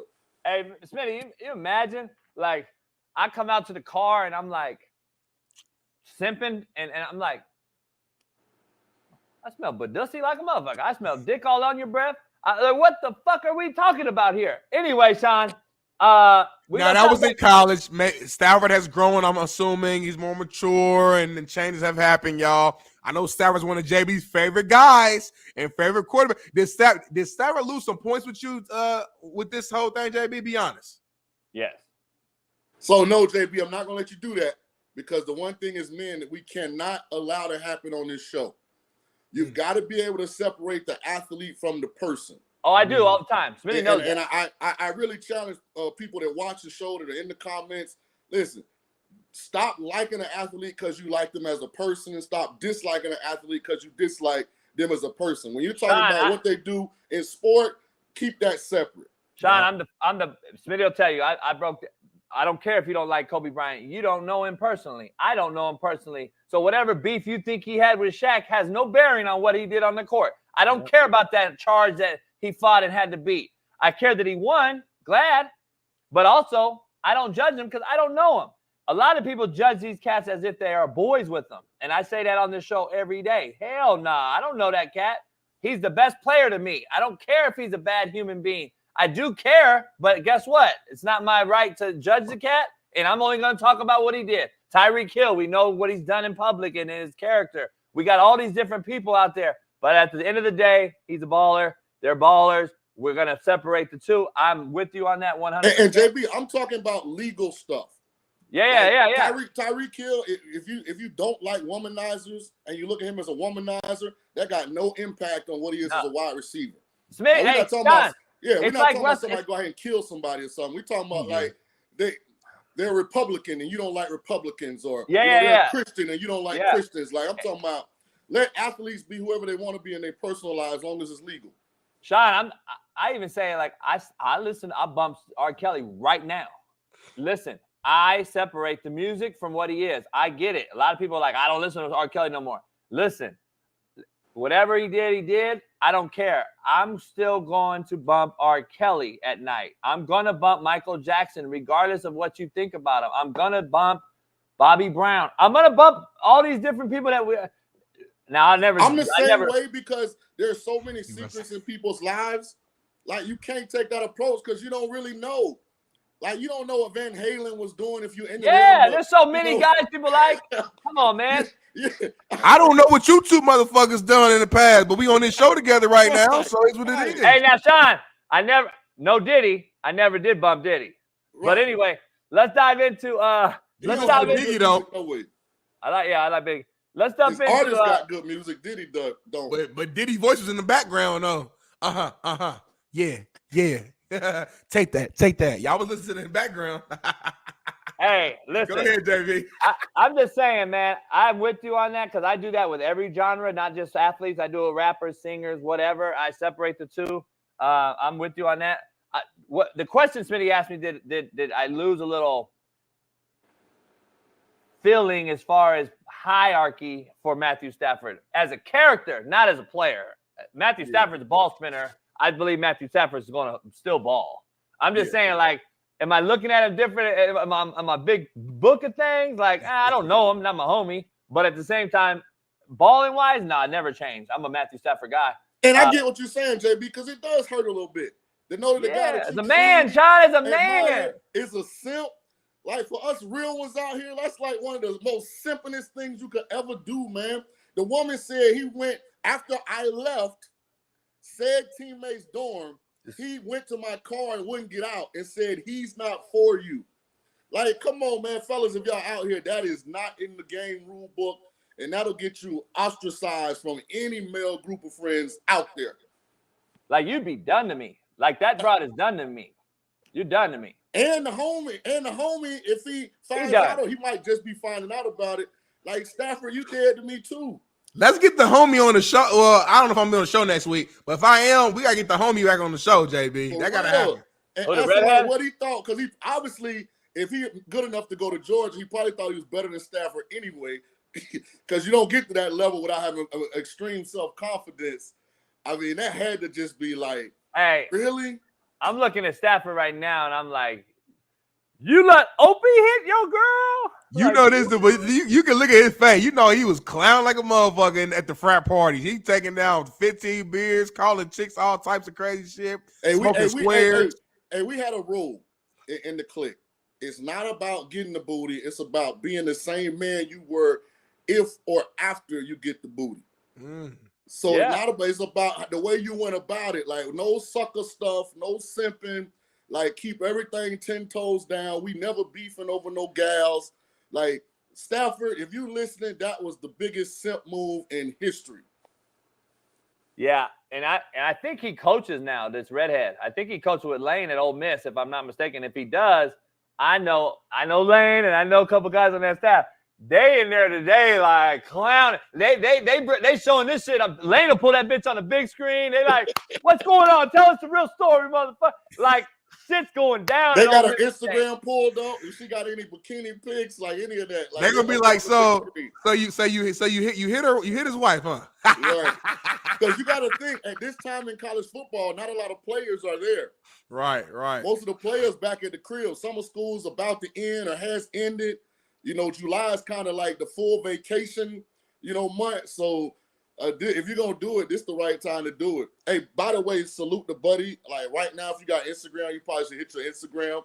I imagine you might add 1 million followers if you just say that you're going live, like, let's say how it works. Yep. Noon tomorrow. Everybody will be tuned in. Or if you all miss, like, hey, Coach Kiffin, if I go live right now, we might be able to get some recruits.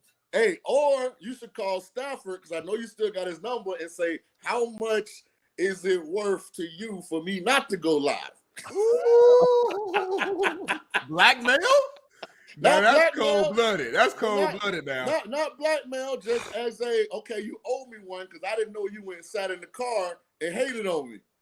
But, like, it's been, 15 years? At some point, the line is like, all right, it's too late now. I learned. Yeah. What's that term called in crime? If it's been too long, then you can't get charged for it. Limitations. There's no statute of limitations in simping. If you show simping behavior, then you a simp. Yeah, you're right about that. It's unbelievable. All right, let's dive back into this coaching topic we started with. And I gave my top 5 coaches on the hot seat. Smitty gave his. I know you got to see the ass end of it. Where you at with it? Can we pull up mine or both? I don't know how you want to do it. Oh, I saw both of y'all's. All right, so where you at with ours? I got Todd Bowles on there. Let's start with mine because I got Todd Bowles, former team of yours at the Bucks. I don't know if you heard my you hearing the background noise, Smitty? Echo? Is that me? Nah. Right. It's just you. I got a ghost in there. Smitty, Shaun, I said it only for the fact that I think you signed Baker Mayfield, which I think you and I are both on the same page. He is who he is. I think he's going to get a coach fired. And then you're a defensive coach, defensive coordinator, a defensive guru to many. And I don't believe you got better on defense. I think you got older on defense. And I think that there's too many holes. And an older Mike Evans with a Baker Mayfield, who now there's a book out on how to see this guy in the South. I just think that him and both Dennis Allen in the South are both on the hot seat. But go ahead. Give me your take and your overall. I think Bowles was on the hot seat last year. I think he's fine now. If you look at the lineage there in Tampa, one of the things that Bruce Arians mandated when they passed it over to Bowles was that they not fire all of Bruce's guys. Yeah. And so they still had Brady that last year. They made the playoffs. They had a bad home loss to Dallas. Then Todd redid this whole staff. Brought in Dave Canales, brought in a bunch of people that he wanted to work with, kind of got some of Bruce's guys out of there. And that was his hot seat year. They didn't have a great season, but they won the South, made the playoffs back-to-back years. Now you lose Canales to Carolina. I think he gets a pass this year no matter what. I think he's good. I think last year was his year. Like, if all these changes don't work, then we're probably going to move on. So I think he's good. Dennis Allen is on my list. Mike McCarthy's not. Robert Salah is on my list. Sean McDermott's not. I think McDermott gets a pass because of the roster transition, especially at receiver. They lost some linemen into a free agency, so I think he gets a year to kind of retool. I do have an interesting reason for why I don't think McCarthy's on this list. Talk to us. So hold on, can I back you up to McDermott? I feel that is the reason why he lost those guys, though. It's because of him. I think that this guy being on defense so heavily laden and having now gone through several coordinators And then now having Joe Brady, who ran the football last year finally, and then you get to see a difference on all the weight being taken off of Josh Allen, I believe it's magnified on him this year to actually why he'll be fired, in my opinion. I think he's going to be fired. I think he's the hottest seat going right now because Josh Allen, in my opinion, will be the highest paid quarterback. He'll break the $60 million marker in this next deal because he's going to look at everybody and say, look, me and Patrick Mahomes, Joe Burrow's been hurt. It's Pat and I as far as who are the cream of the crop. Y'all going to pay me. And I know they backed Patrick Mahomes' money towards the ass end of his contract and that salary, but I think Josh Allen will be the next highest paid guy. And when you have that, Shaun, you know and I know, head coach, you better win. Saleh's next for me because of Aaron Rodgers. So I think the quarterback is just who's ever next. He's going to get slightly more than the last guy. That seems to be how that position and the negotiations are going. You know, if Burrow got this and Lamar's next, he's going to get that, and Herbert's next, he's going to get that, and Trevor Lawrence is next. I just feel like these deals are all pretty much the same. They just look a little different on paper. Yeah. So it kind of is what it is. And the only reason I slightly disagree on McDermott, I'm a big body language guy. Like, I can watch a game with the volume off and kind of get a feel for the players that are kind of locked into what's going on and the players that might be a little disinterested or kind of disenfranchised. And when you watch the Bills offense, it was always Stephon Diggs and Gabe Davis that had that body language like, man, this is some bullshit. I'm sick of Josh. I'm sick of Joe Brady. And I think that kind of spilled over to the locker room. So getting rid of both of those guys, I think gives McDermott a little grace from management. Now, we'll see. You know, it's the NFL. Things change. Like, we've seen guys that we thought were secure. And I got a couple guys on my list, you know, who people think are secure, who I think could be on the hot seat by midseason. So NFL is kind of finicky like that sometimes. But Shaun, don't you think though that what you just said, like as far as hot seat and who you get to pick and choose, don't you think though that goes the other way too? Like he's a defensive coach. Don't you think that the ownership would be like, we need an offensive coach because of what Diggs and Gabe Davis did on the sideline with this defensive minded guy? They totally disregarded him. He's a guy that can't get the whole team on one accord. Like, that's why I see it and say, you know what, this guy. Well, let me ask you this, so the people that are listening and are going to watch this can have some more context. You have him number one on the list. Like, what's your threshold then for him getting fired? I mean, because obviously they look like a playoff team. If they make the playoffs and they have another second round exit in a scintillating game, you know, where Mahomes gets the ball last or a healthy Burrow gets the ball last, right, and they lose. I mean, when you say hot seat, is that getting fired? Or are you talking about they go out and miss the playoffs? The threshold is what the ownership and the media, I guess the media pressure that has been magnified, in my opinion, over the last 5 years, not only in NFL, but NBA. You see coaches winning titles a year after being fired. You're seeing it on an all-time cliff right now. I think the pressure of these owners taking corporate sponsorship pressure, fan sell, ticket sales, all the merchandise, everything, when you don't win and you can't surpass either A, Burrow, which Josh Allen hasn't yet to do, and Mahomes, which has won 3 Super Bowls in your division or in your conference. I think that's the pressure that is going to say, to answer your question, I'll just cut to the chase. I think it's Super Bowl or bust for Sean McDermott. Well, if I think so, dog. Because what else is there for him? Well, if you put it in that context, then yeah, he might be on the hot seat. I don't know if anybody wins the Super Bowl. Like, if that's the threshold for keeping my job, then everybody would be on the hot seat, in my opinion. Refresh my mind. Have the Bills even made the AFC Championship? They haven't, right? Yeah, they lost to the Chiefs. Remember that game in the comeback? Was that so that was the AFC Championship game? Yeah, if I'm not mistaken, yes. I don't know why. I thought that was they got outed. They got outed at home. They got outed at home as a heavy favorite to Cincy and Burrow twice, and they got beat by Cincy. And now they got beat by the Chiefs. They got beat by the Chiefs last year, Shaun, at home. Hey, JB, I think that game was that was divisional because I think the Chiefs played like the Titans next. Because I think the Bengals came in the next week and won in Kansas City. Then they played the Rams, right? Isn't that the same year? I'm I pretty think there was 2 years though, right? Buffalo's played them 3 times in the playoffs, right? They lost to them at home. I don't think the Bills made the AFC Championship, y'all. I'm telling you. I think that game we're talking about was an amazing divisional game. And I think the Chiefs played the Titans that year, Shaun, in the AFC Championship, right? Then I think you make my point stronger. If that's the case, then I think it's even stronger because bottom line is you haven't beat Burrow or Mahomes. That's the 3 losses that he has come to in the playoffs. Last year being the most glaring at home as a higher seed. So, like, to me, that's why I think he is on the hot seat. I think, for me, so now I'm thinking about it more. I think it's less about the destination and more about the journey in the past. Like, let's say the Bills play the Chiefs in the playoffs and they actually beat them, right? They beat them in the wild card. But then they go on and they lose in the divisional round to, I don't know, whoever, the Colts or whoever. I'm just throwing the team out there. I think Sean McDermott actually keeps his job because it's like, to your point, JB, they probably need to know and need to see that Sean McDermott and Josh Allen and this team can actually beat Mahomes and Andy Reid. They can actually beat the Bengals. Like, I think sometimes you need to just see that before you can even really, have that true confidence. I think everybody's confused. The 2020 year is the choke artist year with 13 seconds. McDermott should have kicked the fucking ball deep, and he fucking squibbed it, right? That was 20. 21, the Buffalo Bills returned and went to the championship game. Okay. And then in 22, they lost to the Bengals. Last year, they lost at home versus the Chiefs. It's gotten worse progressively, in my opinion. So, I don't know, Shaun. But, Shaun, go back to your McCarthy. I cut you off.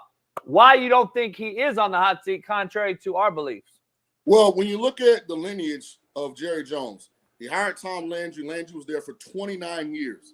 Then he went Jimmy Johnson, who was there for 5, Barry Switzer 4, Chan Gailey 2, Dave Campo 3, Parcells 4, Wade Phillips 4, Jason Garrett got a little grace and got 10 years.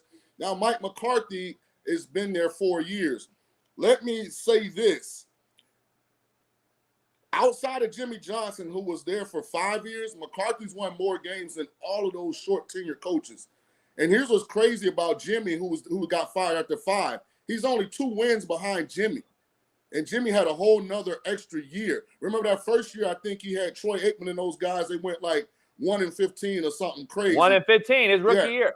Right. So when you look at it in the grand scheme of things, McCarthy's had more success than all of those other short tenure coaches. And I think a point that people miss, behind the scenes, I think McCarthy's convinced Jerry that Dak's not the answer. And so I think Dak is more on the hot seat than McCarthy. I think McCarthy will get a chance, if it looks like Dak's the reason that they don't win it all this year, to take the rest of this team into whatever the future of the Cowboys is going to be. And I say that because if McCarthy was in there every day telling Jerry that Dak's the guy, Dak would have an extension. But real quick, I got to counter you a little bit. When you say Mike McCarthy has had more success than he's coached, we got to define success. Yeah, he's having great regular season success and, 12-5 or 11 and whatever. Like, he wins all the regular season games. But when it matters the most, the Cowboys, they have lost. He's the head coach. You the head guy in command, so you're going to get blamed. Whether Dak goes out there and throws 2 picks or not, or so-and-so fumbles the ball, you as a head coach, you're going to get the blame. So, like, I get what you're saying. He's a credible regular season coach with the Cowboys, but he has yet to win the big game or make any difference than the previous, recent head coaches have made for that Cowboys team. So I think he's on the hot seat because Jerry is getting old, y'all. Like I said before, and I'm not God, so again, I ain't put no date on it, but he's lived on this earth more than the years he has left, and he wants to get back to that big game. And if Mike McCarthy is not showing any progress in the playoffs, that they're heading in that direction, I'm not surprised if he's out there. But to your Dak point too, if they wanted to, if you confident about your quarterback, you're 100% right, Shaun. He would have been had that extension going into this last season because they don't give it to him. Honestly, Dak's kind of the guy who's in control, right? Because now Dak is like, let's say Dak goes out here and balls out this year and then actually make it to the NFC Championship or something and lose. Now Dak's like, shoot, maybe I don't want to play in Dallas no more. Maybe I actually want to go out here and go see what's going on with these other teams. Like that. That's the position that the Cowboys are potentially putting themselves in. And Smitty, look at it through this prism. And JB, this is why I don't think he's on the hot seat. Think about the conversations that go on when everybody's gone. When it's just Jerry, when it's just McCarthy. You mean to tell me McCarthy hadn't sat Jerry down and showed Jerry what the play call was 3 years ago in Dallas versus the 49ers when Dak decided to run the ball with no timeouts in that 2-minute drive? You don't think Jerry sat him down? You don't think McCarthy sat Jerry down and showed him where Dak was supposed to go with the ball last year against the Niners in San Francisco 2 years ago when he threw those picks in a game where the defense played good? You don't think McCarthy sat Jerry down and asked him what the hell Dak was doing before the half against Green Bay when they're driving and he throws that unnecessary interception on double slants? That's a pick six. So I'm just obviously those behind the scenes like interactions, like Jerry's kind of went from Dak's a franchise quarterback to damn, McCarthy might be on to something here. And when you talk about Jerry's age, it's one thing to have to replace Dak. It's another thing to have to replace Dak and McCarthy. I got a real take, and I know it's gonna come off as funny and being like a little facetious and stupid, but I'm gonna be honest. You're being normal outside of the stupid part. I know, but people will call me that, Shaun, on social media. You know how it is. Here's my take. The pimp himself, 72-year-old Bill Belichick, fucking with a 24-year-old, is going to be the next head coach for the Dallas Cowboys because Jerry Jones likes young bitches too. Let's just keep it real. And they both have one thing in common. They like winning and young girls. And look at what's happening right now. And I'm telling you right now that they will combine that greatness next year. And there'll be more young bras, OnlyFans bras in the damn press box every game, eating lobster and steak. And they're going to be over there with the hoodie, cut off hoodie like I got on right now, Shaun. And the Cowboys will have themselves a new head coach and Shaun, a new quarterback. Because I don't see Dak Prescott getting through this season if he doesn't win. If he doesn't win, Shaun. And listen, I get what you're about to say. For who? For who? I don't know for who. There isn't, and I don't even know if there's a better for who, Shaun. But this is I go back and forth with you. I believe this market in this overall quarterback league is as mediocre as I've seen in a long time. I just still think though, if you're giving away Justin Fields for nothing and you're giving away these guys, I surely think they're going to take a shot at Dak Prescott because I'm being honest, Belichick won't. If he does take it in this, I'm right. He takes this job. He's going to be like, nah, Dak's not the guy. He turns the ball over too much. He can't do it in opportunistic times. I'm going to go with a guy that I know will handle the ball better, take care of the ball. We'll play defense. I'll get some That's how I see Belichick being. I don't know. But that's just my crazy, wonderful, outside-the-box take. But I do believe that it's Jerry Jones is getting older, and he's got to win one. He hasn't won one, Shaun, since when? 94? Yeah, 95? Here's the only problem with your theory. Both guys, I think, will give their right foot to win another championship, but neither one of them will get that foot up if they weren't going to be the person that got the credit for winning it. And I think ultimately those two egos will never get together because they're afraid. Bill's afraid the credit will go to Jerry. Jerry's afraid or hesitant that the credit will go to Bill. Like, I just think there's a part of Belichick that wants to win one post-Brady, but not with a situation like Jerry Jones. Beggars can't be choosers, though, Shaun. You're right, but after what Belichick went through post-Brady in New England, would he dare take the Cowboys job with no Dak or even with Dak? Yeah, that's a good point. Like, that's the one thing that he probably looks at the Patriots and like, we couldn't get quarterback fixed. Yeah, but Shaun, you're chasing 15 games from being the all-time winningest coach ever. Don Shula's record ever. He, damn well, if he don't get back in the league, Shaun, he filing a goddamn discrimination lawsuit. Old man discrimination lawsuit. That's probably why he fucked with the young broad.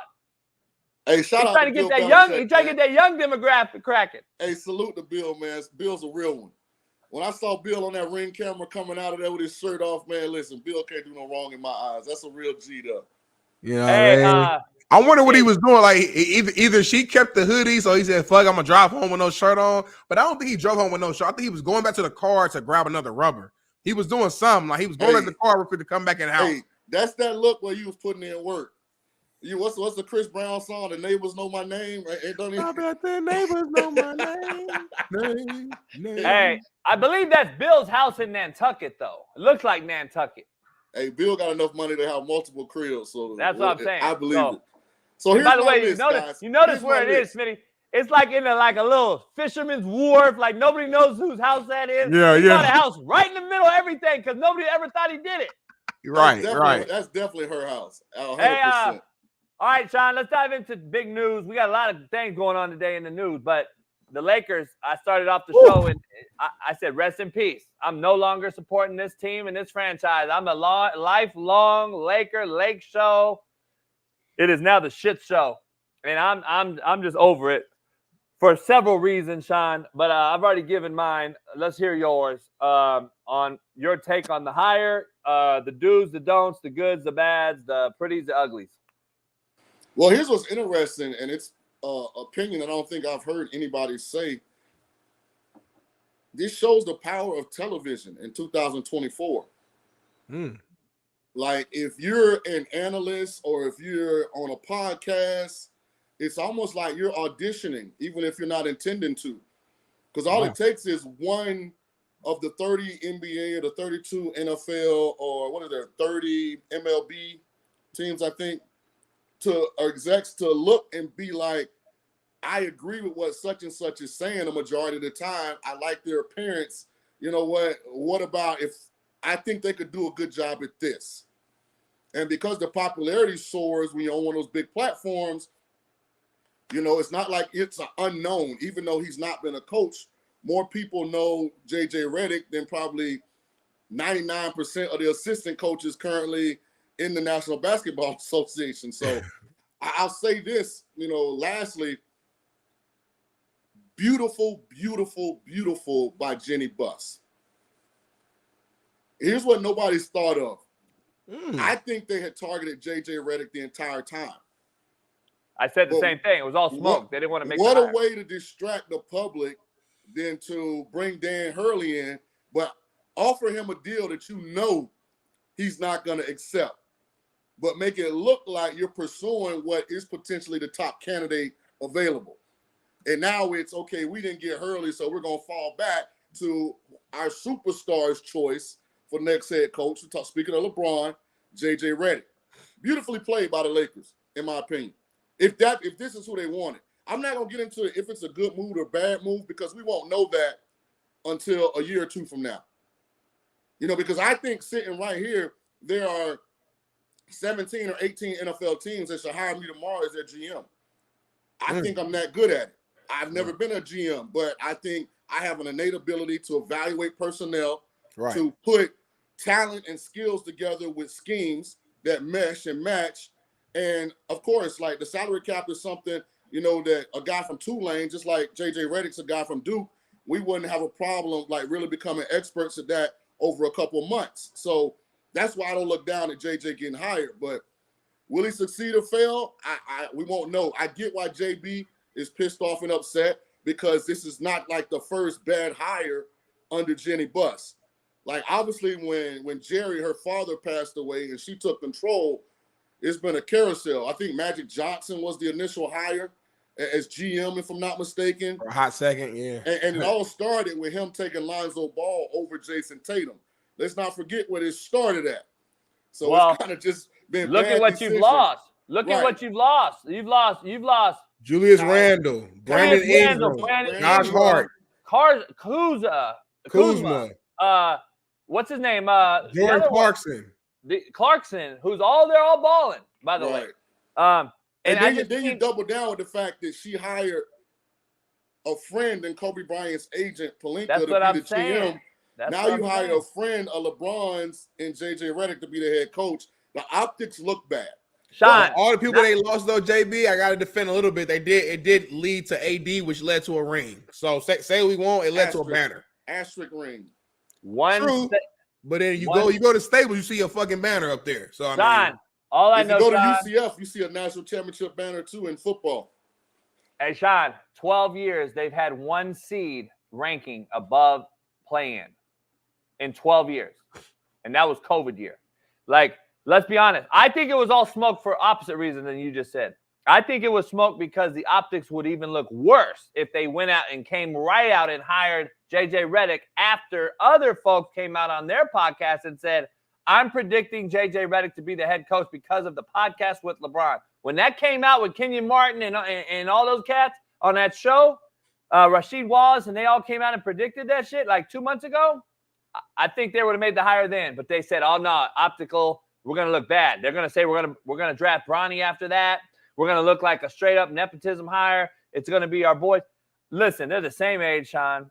You hired your boy who you drink whiskey with on a show, and now you're expecting that guy, your same age, to go in and motherfuck you when you don't do something that I want, or is he going to just snatch the clipboard from this motherfucker like, man, you a nobody, Redick.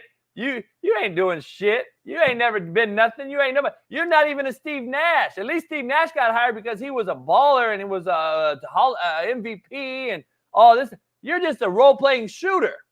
So, like, I'm just seeing the optics is only getting worse and worse and worse the more I even think about it. I'm like, and by the way, Shaun, when do you hire, let's just say, Shaun, you and I hire Smitty. You're the head coach and you hire Smitty. Smitty ain't never coached yet, but you hired Smitty because you hired me. And so now you have some experience there. You got an owner in Jeannie Buss who's basically making her daddy roll over. Now Jerry rolling over, Jerry West, and Kobe Bean Bryant. Kobe Bean Bryant hated J.J. Redick, thought he was a scared-up-ass little privileged kid. And you hired him on top of all those things. And I'm sitting there looking, Shaun, like, hold on. Jeannie, I'm looking at Jeannie. I don't know what I'm doing. My dad actually handed the reins over to Jim Buss, and Jim said, "You know what? I'll give it 3 years, Shaun. If I fail, I'm giving this over to Jeannie." That's how it really went down, by the way. So Jeannie got this thing, and in the last 12 years, Jeannie has absolutely buried this franchise. Then I go hire another person that don't know shit, Kobe's homie.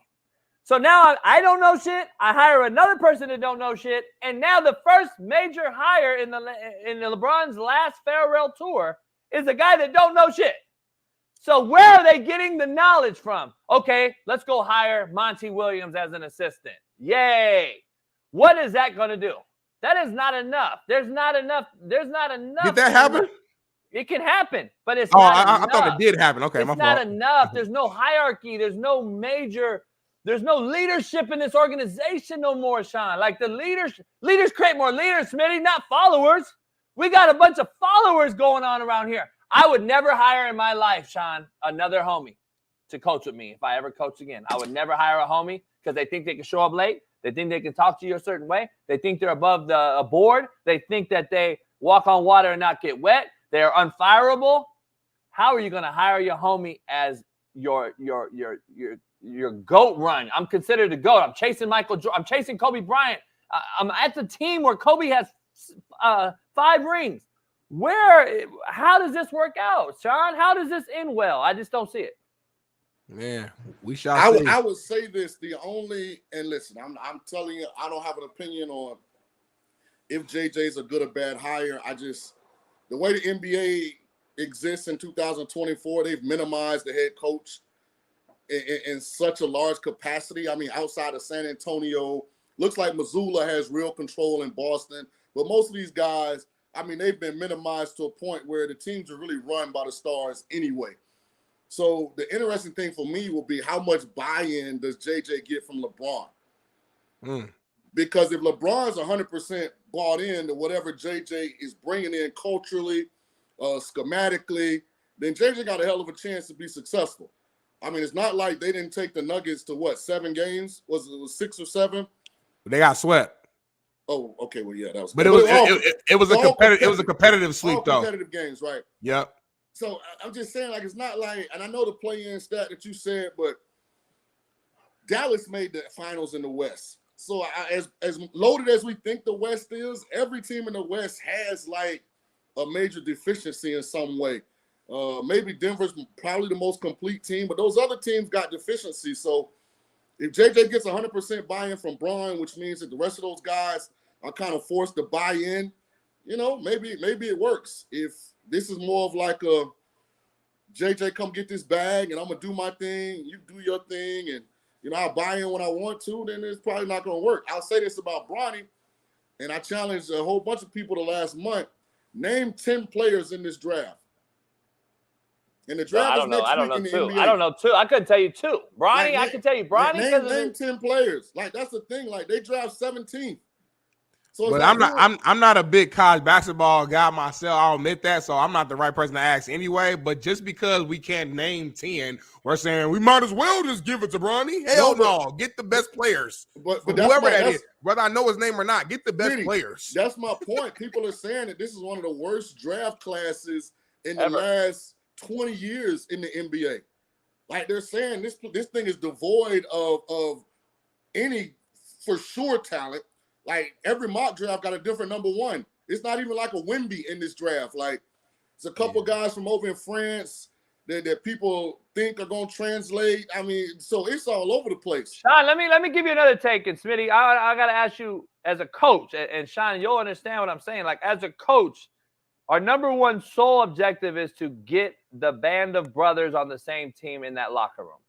So all 15 of those players on my roster in the NBA, for an NBA speaking, I got to get them on the same page. I want to get them to buy in so we could have a legitimate, like, it seems like that's what happened with Missoula and Boston. It seems like that team, no, they couldn't do wrong. There was no backbiting, no hating, no sucking their teeth. This is the number one objective for JJ Redick, in my opinion. How do you come into a job and do that, Shaun, if your other superstar, who's younger than LeBron, has no say in this whole thing? And what if he did want Monty Williams as former coach as the coach? What if he did want the New Orleans coach Berenga as his coach? He has no say. You don't think there's contrite that's going to be had or said in that locker room because of the fact that, well, damn, we just do whatever LeBron say.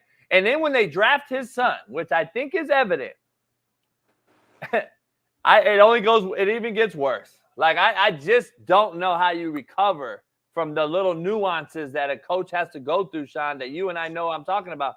I don't see how that locker room – you're going to have to, first of all, too, Shaun, get some pieces that are J.J. Redick pieces that fit into J.J. Redick's puzzle. And what pieces are those? Am I going to use the philosophy of who I was as a role-playing shooter and go out and go get a couple shooters to go surround this team? Am I going to go get some perimeter defenders, which we don't have and lack thereof in the league? Like, I'm trying to figure out what JJ does as the head coach in his first few weeks on the job. And then I got to hire a coach to go run my summer league and develop my youth. Shaun, it's July 4th. It's July 4th. I've never seen a hire this late. It's July 4th. I've never seen a firing this late. When Monty Williams gets the axe after 1 year in Detroit, Shaun. 1 year in Detroit, he gets the axe. I'm thinking, damn, are the Lakers waiting because they knew Monty was getting fired and they're going to hire Monty Williams? And like, that to me made more sense. This shit right here makes no sense. So it tells me that Monty Williams will be the assistant coach, maybe? No, I think Monty's going to take care of his wife from what I've heard. And I'm hearing some rumors that don't be surprised if you see Rondo on that bench. Don't be surprised if you see Dwayne Casey on that bench. Just don't act. Just you heard it here. And don't be surprised if you see fucking Doris. Don't be surprised if you see Doris Burke on that bench. If I was JJ Redick, I mean, I would want to coach summer league. I would want to get as many reps as I can. But I don't think optically or Mark they're gonna allow it. Like, you know what I'm saying? Like, it's too above your pay grade. Like, but the team gets to choose, right? Who goes to the summer league? Yeah. Because, and here's my thing. Maybe Doris Burke coaches it. When you look at the Lakers team, outside of their top 6 guys, the rest of them probably own the summer league team. I mean, if we're being honest, they got a bunch of young, kind of unknown cats over there on the bench. So he's inevitably going to be coaching like the second half of his NBA roster in a lot of ways. So, I mean, I don't know. I'll say this. Listen, if he's got the full support of LeBron, because one thing we do know about JJ, he got some shit to him now.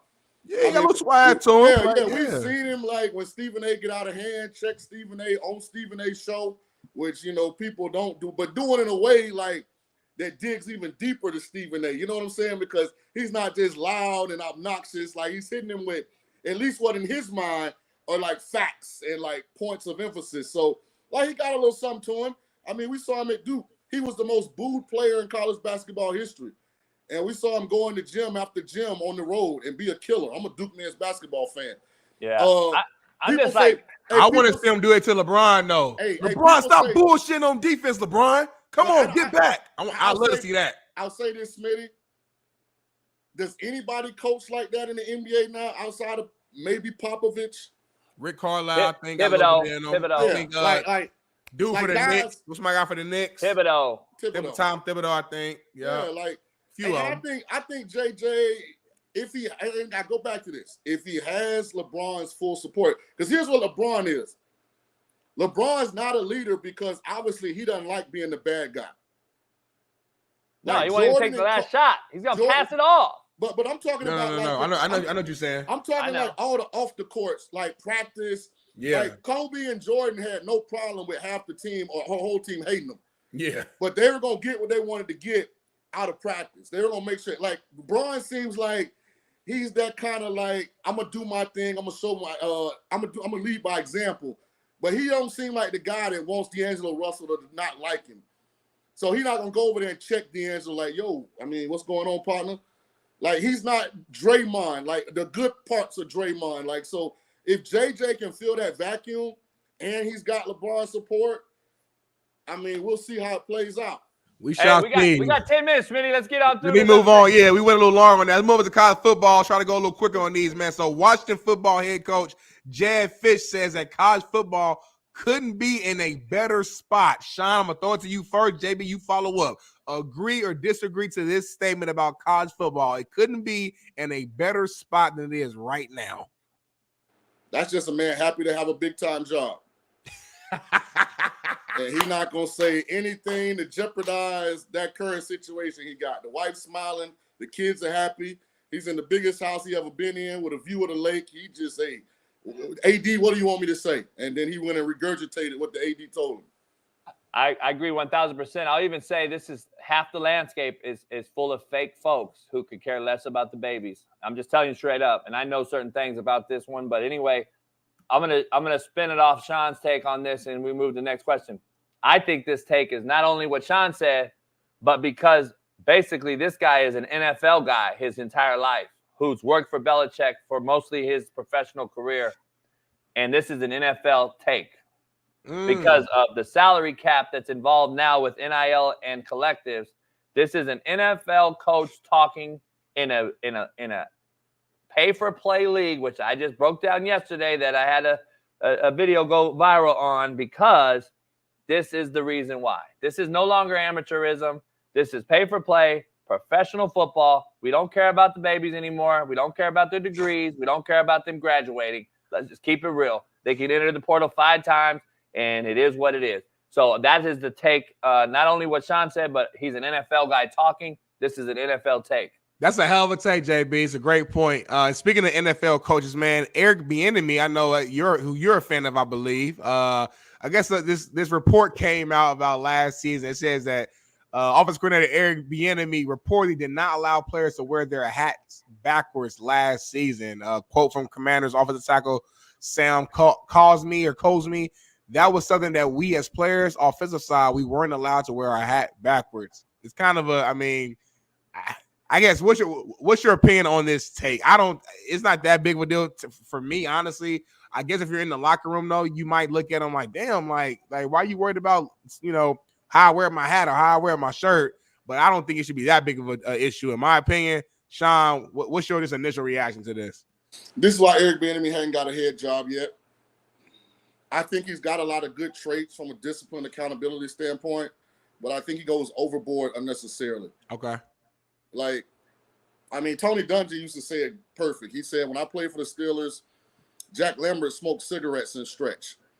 So his thing was like, everybody gets ready for practice and games different. My thing is just understand we're going to evaluate you on the film.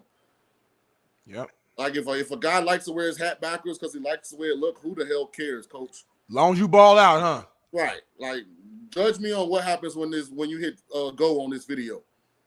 That's real. I'm a lifelong friend of mine, grew up together. obviously there's a different take from me. I know who the man is, and the issue I have is this is a man who tried to set a precedent, tried to set some sort of boundary between player and coach, which is no longer a thing because we have too many head coaches, and I got to speak with him about these things. Too many head coaches who want to buddy their players and their team and their rosters, and EB wanted to separate that. And when you try to be old school in a new school world, that is the oil in the water that has now been a coach firing. That is what's happened. That's why coaches get fired all-time cliff. It's a player empowerment-led league, led sport, college, high school, and NFL. And EB he'll die on that hill. And kudos to him. I'm the same way. I'm not gonna, but like Mike Tomlin says, adapt or die. If you want to coach, this is what you have to do. But I'm not mad at him for sticking to his guns and trying to create an atmosphere of winning. And Shaun, when you take bad programs over, if you've been bad for a long time, let's change it. Let's do something else. How about we're professional and approach this in a professional manner? You're not in college. You wear your visor backwards in college and in high school. We're in the NFL now. Let's show up this way. Let's do it this way. Now, it's not accepted, Shaun, and it is what it is. I haven't known EB as long as you, but he is a friend of mine as well. But again, I think you got to pick your battles. What if your all-pro right tackle is a big old country boy from Iowa that since he was 11 years old, he wears his hat backwards. Now you come in there drawing a line in the damn sand about how your hat's on at a meeting. Shaun, I'm just saying, I mean, look at JB right now live on the show. Look how his hat's being worn. The irony in this conversation, I just now noticed it. It's funny. Like it ain't a big deal to me. I don't look at JB less than because his hat is doing what it's doing right now. He's still the same coach, the same man. So you're right. You got to pick your battles, Eric B. I hear you, but this ain't worth it. If you're talking about being on time, if you're talking about effort, like if you're talking about understanding and being an expert at your job and I get it, but I mean the hat backwards thing, that's just something, it's unnecessary to me. Listen here, the thing is this. First of all, you're comparing a show at home on your leisure time to a professional football. You do that on Last Chance U too, as a coach. Yeah, hell yeah. All right. When I had headphones on. But I'm the coach. This is where it skips over your head. Do as I say, not as I fucking do. You're not the grown man in the conversation. You're not the guy. In the NFL, they are grown-ass men. That's the difference. Here's the thing about it. That's the difference by NFL. Here's the thing about it. Let me ask you something real quick, Shaun and Smitty. You go to Fox today, or you go to your job, Shaun, or whoever goes to their job, and there's rules set in place that you have to tuck in your shirt, or you have to do this, or you have to do that. You're doing that shit in those hours, in those confined spaces. Yeah. All EB was saying was, in this building, you're going to fucking adhere to my rules. Wear your hat forward or don't wear a hat. I didn't even allow hats. I didn't allow hats in class. I didn't allow hats in fucking, you know why? Because kids do this, Smitty, in class. Can't see their eyes. Can't see their eyes. Motherfucker be asleep. There's reasons for it. EB understands it. All he said was, let's not do it in the building. But I think you doing that at the college level and saying they can't do that in class makes total sense. We get that. These are literal kids at that point, number one. Number two, like you said, they're in class, they're trying to go to sleep, whatever. These are NFL, these are grown-ass men paying taxes the same way you do. They got kids and wives and houses. You can't coach these grown-ass men the exact same way as you coach the collegiate kid. I think it's the difference. All right, we agree, disagree. Go ahead, move on. Let's move on to the last one here with Shaun, though, man. Obviously, you were a big-time boxing fan, and the boxing world shook a little bit yesterday when the news broke that Ryan Garcia would be suspended for a year for, I guess, using PEDs and losing his PED case, during the Devin Haney fight. Devin Haney's record is now back to 31-0. Basically, I think that the fight is a no contest. You saw Ryan Garcia online today. Somehow, he was going to retire even prior to the news dropping. Saw him hitting up Dana White saying he's going to move to UFC for a year and then come back. And then you saw Haney, thanking the commission. Saw him at the bowling alley dancing, all excited. To me, that was kind of a weird look because at the end of the day, you're right. You should never use PEDs and steroids in any sport, especially in boxing, because it can be dangerous. But at the end of the day, we saw what we saw. And I'm going to be real with you, Shaun. I don't think the PEDs added so much to Ryan Garcia. I don't think the PEDs was the real cause of how that fight went down. We'll never know, I guess. But the way that you was getting hit, Haney, I don't think that was because of PEDs. I think that's because you did not go out there with the proper plan, and Ryan Garcia put hands on you. But again, there's no way to ever know that. So I guess what's your take on this? Well, I look at it a little different because I know how dangerous boxing is. Yeah. And they drug test for a reason.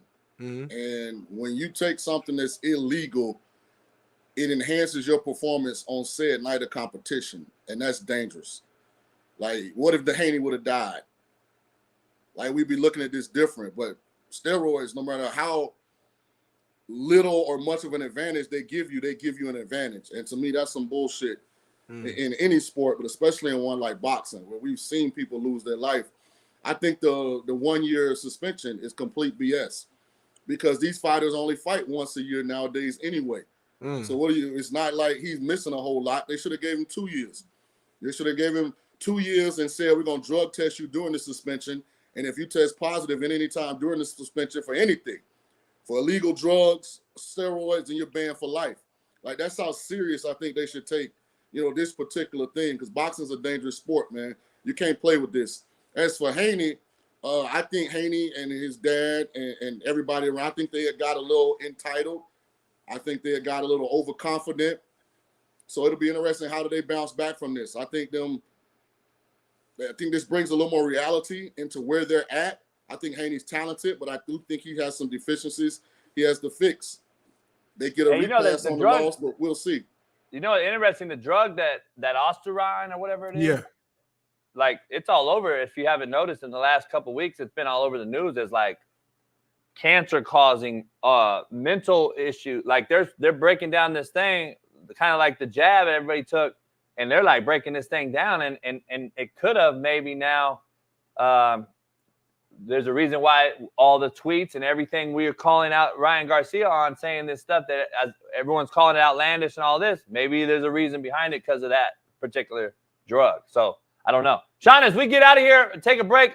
Thanks for coming on for an hour. Let me ask you something real quick. Off the top, give me names. Give me a few names because we're gonna do this later in the show. Your NBA player, your best players who never won a ring. Charles Barkley is the first one that comes to mind. I mean, his performance in that finals against Chicago when he was with the Suns, I mean, he was averaging 35, 40 a game, getting double-doubles. Like, he was balling. Where's AI sit at? AI on your list? He'd be behind Patrick Ewing because I think Ewing with those Knicks teams, he'd be behind Reggie Miller. Reggie Miller with those Pacers teams, I thought, had some really good chances. Malone Stockton, or Drexler, T-Mac, not T-Mac. I don't know if him and Yao ever had a good enough team. And the reason AI is kind of down the list, I never thought that 76ers team was great. I thought that was more Braun. With Eric Snow and them, with Snow and all them, McKee and Snow. Yeah, they just were okay. I didn't think they but I thought Indiana had a great team. I thought Ewing and the Knicks were a really good team. Malone and the Jazz. I mean, hell, they gave the Bulls hell twice and just couldn't beat them. Yeah. Interesting.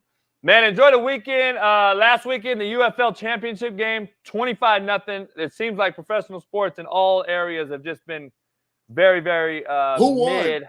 Very mid. NBA Stallions, back-to-back champions. Like, it's just 25-0. Hey, Shaun, both running backs were former players of mine. Nice. Y'all hey, I appreciate you. We'll see you next week. Yes, sir. Have a good one. Peace. Let's take a break, Smitty. I got to take a piss, get some coffee. We got on the other side, we're going to break down not only our top 5 NBA players who never won, but also our top 5 most overrated players who never won. Because I think our list may be different. We're going to dive into that one as well. Plus, some college football and NFL news and some takes on that as well. And we'll see you in about 5 minutes.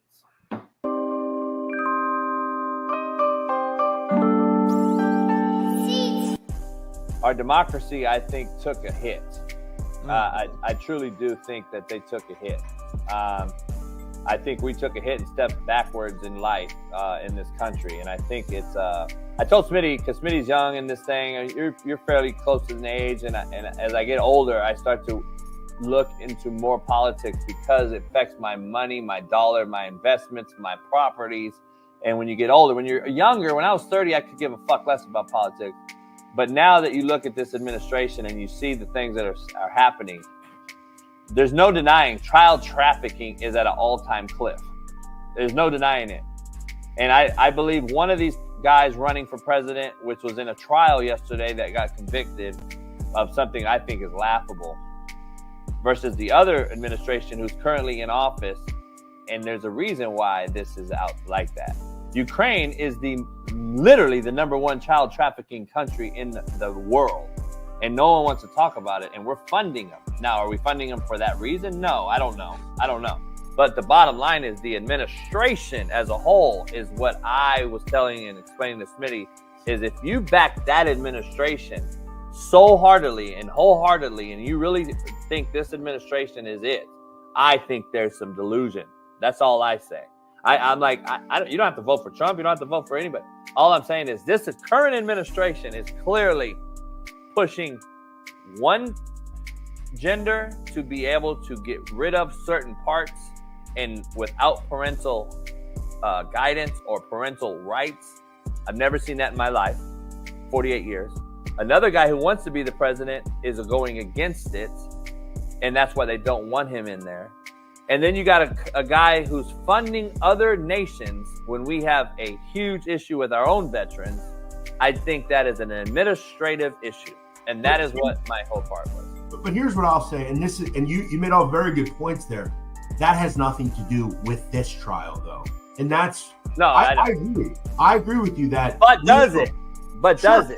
And if Donald Trump is reelected president, I'm sure he's going to make, like Biden did, a very strong move and hoping to get some sort of criminal case against Joe Biden and his family.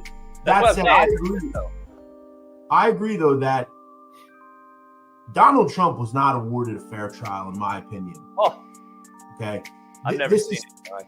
I mean, to put that venue in New York City, which is arguably the most strong Democratic stronghold in America, with 12 people of his peers that cannot be, they're biased. I mean, they just are. Where he's hated at, by the way, and Trump, all the New York money that he's got there, he's hated in New York because of some things he's done. It would be very hard for him to get a fair trial anywhere.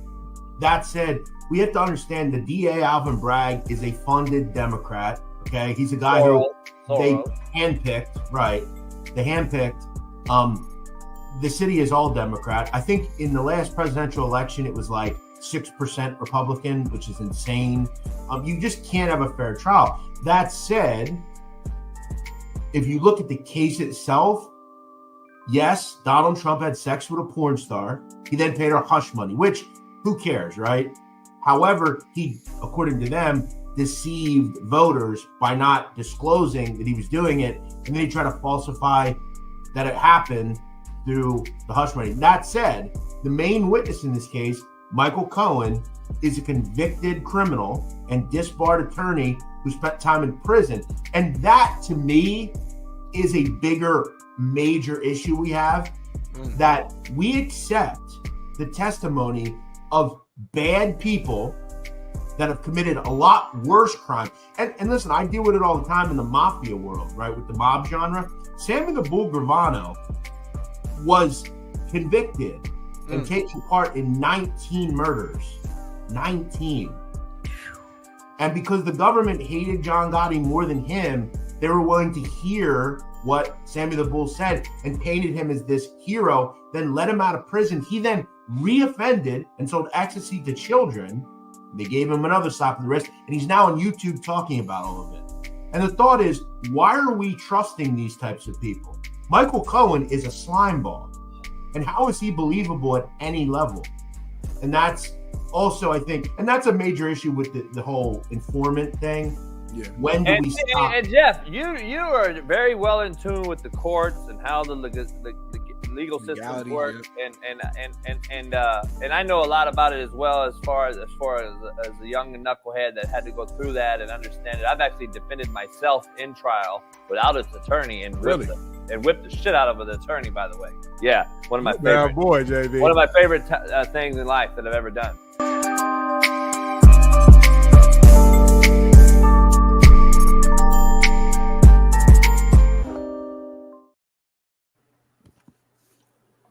All right, we're back. It's Free Game Friday. Jeff Nadu, Smitty's drinking on his last day on the job. Final hour, JB. Final hour, man. Real Let's quick, bring Jeff tell me in. what's up, Jeff. Tell me your favorite memory of having me on this show, JB, before we move forward. Favorite memory all time of Big Smitty being on your show for the last year. When you brought Lisa Ann on and she was fucking horrific and got booed off the show. Hey, Jeff, let me ask you a question right out the gate. Carlito's Way, over or underrated? Very underrated. Really? Yeah, I think it's a great film. Big fan. I love Pacino. I think that's one of his best roles, to be honest, because it's a little different than his normal. He generally plays an Italian. He played a Cuban, obviously, but that was a Puerto Rican role.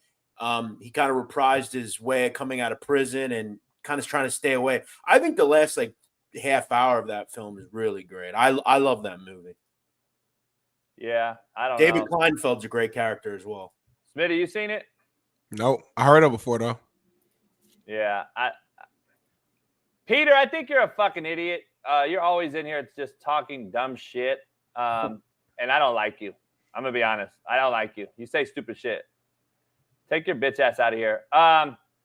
Hey, let me ask you something, Jeff, real quick. There's a viral girl. There's a girl going viral right now. She did basically like our version of Gawk Gawk. And she has a hat out there that's going nutso. And she sold, great marketing idea. She's basically using a term. Bailey, you have it? I don't know what the term is. I want to make sure I'm right with it. I think it's called hahua or something like that. Apparently mimicking the girl spitting on the dick. She made a hat, Smitty. It's like sold, I've heard, $4 million in 24 hours. Like she's gone viral. She's gone viral, bro. She's a white girl and she has this shirt and a hat and she put it out there and it's gone completely viral. It's like taking over the internet. This little white girl. That's our shirts real quick with the guac guac on there. That's your guac guac shirts. Well, it's called like a water emoji. It's called Hakatua. That sounds like a Dragon Ball Z move. And it's crazy. Hakatua. This is like to Jeff's point. Here it is right here. He's on your roster. There's only one I want. I love you, Pookie, forever.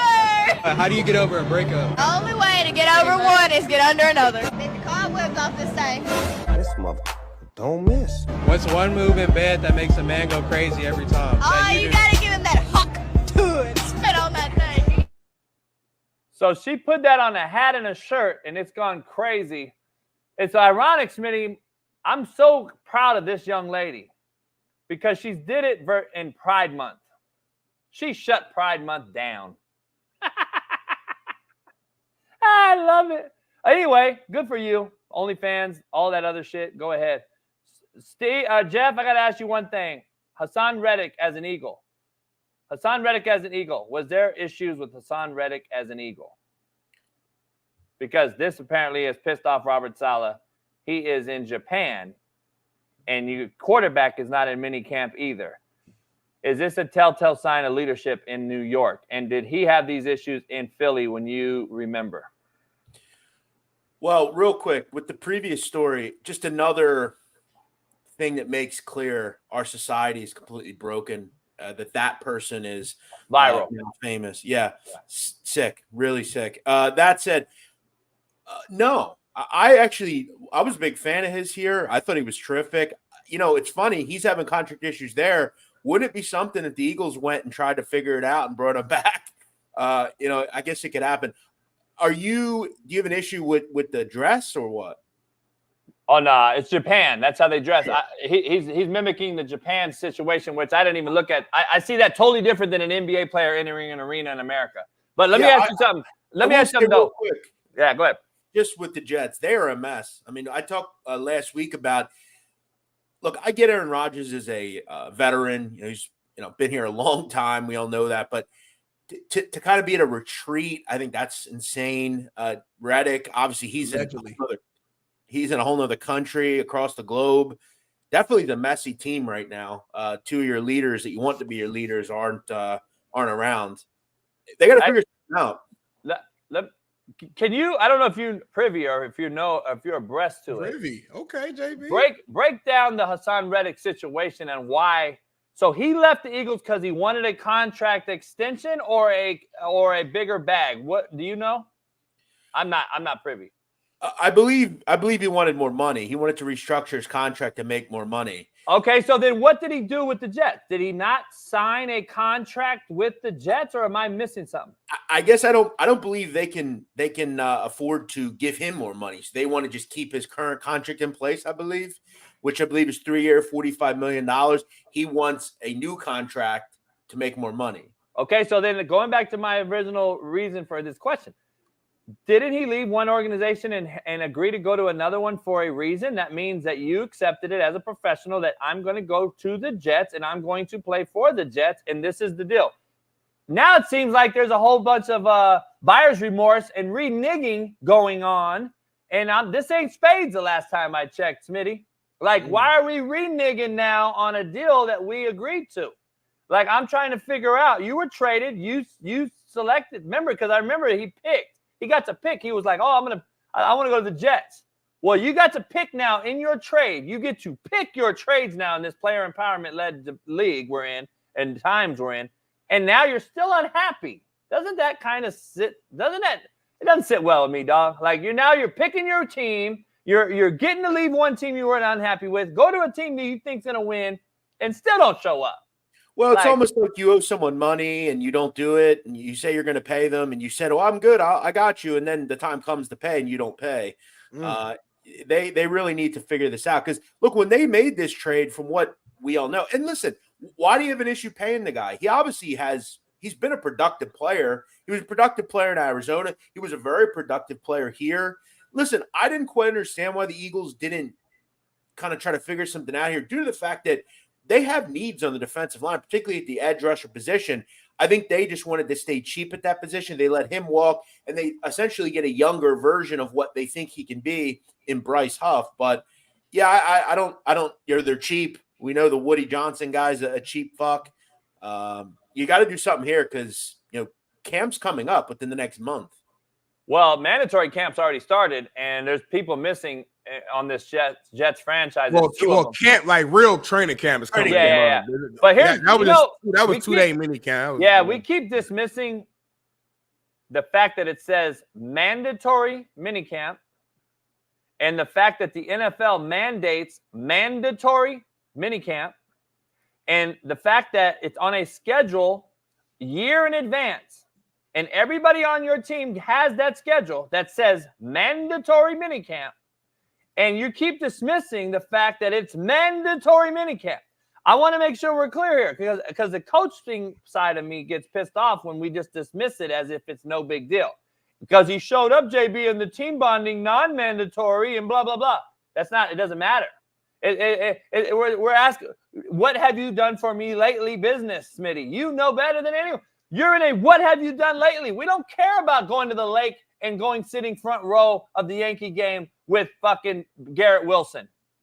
We don't care about all that in the non-off season. We care about mandatory minicamp and you missing, and the trickle-down effect it may have on the rest of those players. That's all I'm saying as a coach. Now, I might be the old man on the clouds and all that on the porch. You are, and that's okay. You can only speak from your perspective. I get it. But at the end of the day, it seems like it's a narrative that the younger folks are just saying it's no big deal. And then if you listen to the Bart Scotts of the world and these other cats, the older cats that actually went through the process and had to be at camp and had to be there or they were going to be fine and had to show up. It's very, very privileged thinking, Smitty. But I've also spoke with some other older cats who also went through camps and said it's not a big deal because of how those 2-day mini camps typically go. Yeah, so don't just mention you're going to hear opinions on both sides. Yeah, don't mention your boy Jones, who actually played with Aaron, who's his homeboy. He's not the only one. But let's be honest. Like, I knew you was going to assume that. That's why we should make assumptions. Yeah. But let's be honest. I'm not assuming a lot. But before Jeff says, let me be honest though. Let me ask you though.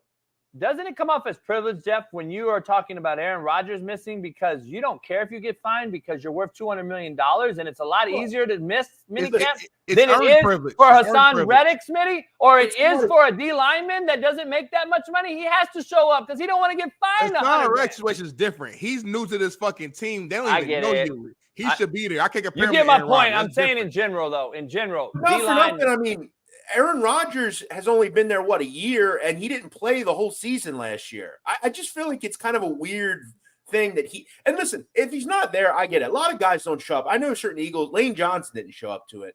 That said. Thank you. Thank you for saying that, though, Jeff. Yeah, but one other thing. The reason why, to me, it's a bigger deal is where he was. Look, I can understand if his kid has some ballet recital or his mother's sick or something, but I mean, from what we understand, you're at a retreat for a drug that helps you. It's just insane. It's like, look, if let's just be honest, if a black player was at a marijuana event, would that be a big story? Yeah, it would. That's all I'm saying. My thing is this, though. Like, I'm gonna keep saying it. I don't care if we gotta get mad. JB already mentioned it, but to me, it matters. The difference between Aaron Rodgers is Aaron Rodgers was there. He was there fucking for like a week prior to that for the non-mandatory part with the teammates, getting reps, building that culture with them. So if he misses the 2 mandatory days, to me, it's not that big of a deal because he's been there. Now, if he just missed every single thing, all right, I might be feeling a little different, but he was there, guys. Right? Like he just wasn't there at all. He missed the 2 days that they considered mandatory. He flipped it. He went there when it wasn't mandatory. He missed the 2 days when it was mandatory. Now he's the worst leader ever. They're going to lose every game now. I was like, come on. Sauce Gardner, his teammates said, are y'all really making a big deal because a 15-plus year Hall of Fame quarterback missed 2 days of practice after being with the team all throughout phase 1, phase 2, and phase 3 of OTA? This is what his teammate and fellow leader on that team, fellow star on that team, Sauce Gardner, put out. That's what he said. So obviously the locker room ain't tripping. Why is the media tripping more than their own players in the locker room? All right, here's the difference. This is why the show's great, because I got a player's perspective and a coach's perspective who also was a player. The player long time ago. The player that's speaking, Big Smitty, has never coached. So I have a one up because I've done both. One guy's done only one. You ain't played in decades, so it's here's the difference though. If you're a guy in the locker room that just kind of is a guy in the locker room, let's be honest, you don't care about what your OGs do because you're just a player. You have no idea about the culture, what it takes to attain it, what it takes to get over the hump and win as a franchise. That is on the coach. So from the coaching side of things, don't you, Jeff, think that as a coach, I'm trying to get through to my star quarterback to change the narrative of this organization who hasn't been to the playoffs since 2011? How about we change that, Smitty? How about my leader who broke his fucking leg or blew his Achilles, who didn't even get to play for us, shows up and has some competitive fire to him and says, you know what? I want to win the goddamn Super Bowl this year. And this is why, and I'll just put it out there. Look, I'm not a huge LeBron guy. I'm just not. But the truth is, LeBron, at the end of the day, is always there. He always shows up. There's never negative shit off the field with the guy. Same with Tom Brady. During his career, no negative shit, always showed up, wasn't out at ayahuasca retreats and talking about right-wing bullshit on this and that. Listen, I'm not saying it's an issue, but I agree with JB. This is a group that when he is healthy, when he is at his best, they are a Super Bowl candidate. And it just sets a weird precedent to me that he's not there. That said, it also shows that Robert Saleh, who, look, I don't believe any of us think he has any kind of control over anybody. I just think it's kind of a weird, messy situation. They're also, from an ownership standpoint, looking very cheap because they don't want to pay people. After they said they wanted to trade for someone and they did it, now they don't want to pay him. It just seems like a mess. And in New York, it's always magnified. Comparison is the thief of joy. We're comparing Aaron Rodgers to all these other players. Every player is different, man. At the end of the day, this cat, Super Bowl champion, perennial playoff contender. But he hasn't won anything in a long time. Multiple NFC. Yeah, but those rings don't disappear. Those rings don't. Once you win it, you win it. That means you can win it. He's been, and put like this, forget Super Bowl. He's been further along in his in his career than the Jets have been. Put like that as a franchise. The Jets ain't been to the playoffs since 2010. I was a junior in high school. That's how they made the playoffs in high school. Right. I'm 30 years old. I'm married now. Thinking about kids. Right. So that's what I'm saying. So if he can lead this Jets team to a deep playoff run, deep playoff push, that's a huge win in the right direction. Now, obviously, Aaron Rodgers wants to. For him personally, it's Super Bowl or bust. But for the Jets franchise, getting them to a deep playoff push and getting to an AFC Championship will be a huge win for that franchise. Again, though, one final thing. It's not the fact that he missed OTAs or whatever it was. It was why he didn't go. Okay. But again, to his fairness or whatever you want to say, it's alleged at this point. There are zero facts of we knowing where he's at. Now, again, we can all say common sense. We think, but I'm just being real. There's no, unless you guys can find it, there's no literal facts. We know for a fact Aaron Rodgers is here. I haven't seen that yet. You guys see it, please throw it on the show. But I have personally not seen that. Hey, Jeff, we got all kind of shit in the news today. We have the Matthew Stafford's wife throwing him under the bus, throwing out dirty laundry. We have that in the news. We have the JJ Redick hire in the news. We have this trade in the NBA and then we have some Euro League soccer that I want to dive into with you later. This NBA trade that no one's going to talk about because of the JJ Redick hire. Break this down for us, because this kid on the right is a kid who we can say what we want. 72-year-old Bill Belichick fucking with a 24-year-old, but she was legal. This kid, it was fucking with a girl who was illegal. Well, we can't say that. It wasn't. Hold on a second. This is shameful. Okay, but this is America now. We don't allow to hear facts. We see one thing and we assume forever. Mr. Giddey, okay, it must be made clear. Multiple police departments and the NBA looked into this claim after the girl and her parents declined to speak to law enforcement. Remember that. They did not speak. And the individual that brought this shit, his accounts were quickly deleted and he walked everything back. Seems to me like this is a major smear campaign that sadly has worked due to the fact that we live in a social media time. There is no corroborating evidence to believe that Josh Giddey had any kind of relationship with someone under the age of whatever. Okay, hold on, though, but we do know for a fact, too, though, that when people have certain amounts of money, that they can also quiet you. And why did Josh Giddey, no offense, but Josh Giddey is not one of the greatest players in the NBA. He's not even a top 50 player in the NBA. He doesn't have that type of money to shut people up. That said, why did the person who created this delete their accounts? All I'm saying is there is no corroborating evidence, and both the league and multiple police departments in this country have found no corroborating evidence. To me, there's nothing more to say here. But I did see the video, and like Smitty says, my eyes don't lie. Like, I saw the little girl. Like, to me, it's worse, because if my daughter's fucking with this dude as a 24-year-old or whatever, I'm kind of like in a different space, because I know this cat's chasing a lot of pussy compared to a Bill Belichick who's just like having fun with maybe one 24-year-old. Like, this guy has a different vibe to me. I get a little creepy vibe here. Okay, hold on. Let me ask you something. Let's say you're 21, 22. You're a male, right? And you go to a party, and a girl says to you, you ask her how old she is. She says, I'm 19.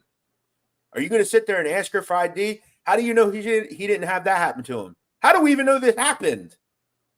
Like, all I'm saying is, like, listen, if he was recorded and he was doing stuff and we saw it and we know for a fact, and why did she speak to the police? Why did her family speak to the police? But hold on, I got to correct you though. You've been on this show and have stood on your business. You also say OJ's guilty when he was innocent. Hold on. No, I didn't say it was this motherfucker was in. This guy got proven innocent. He was proven innocent. Giddey was proven innocent, right?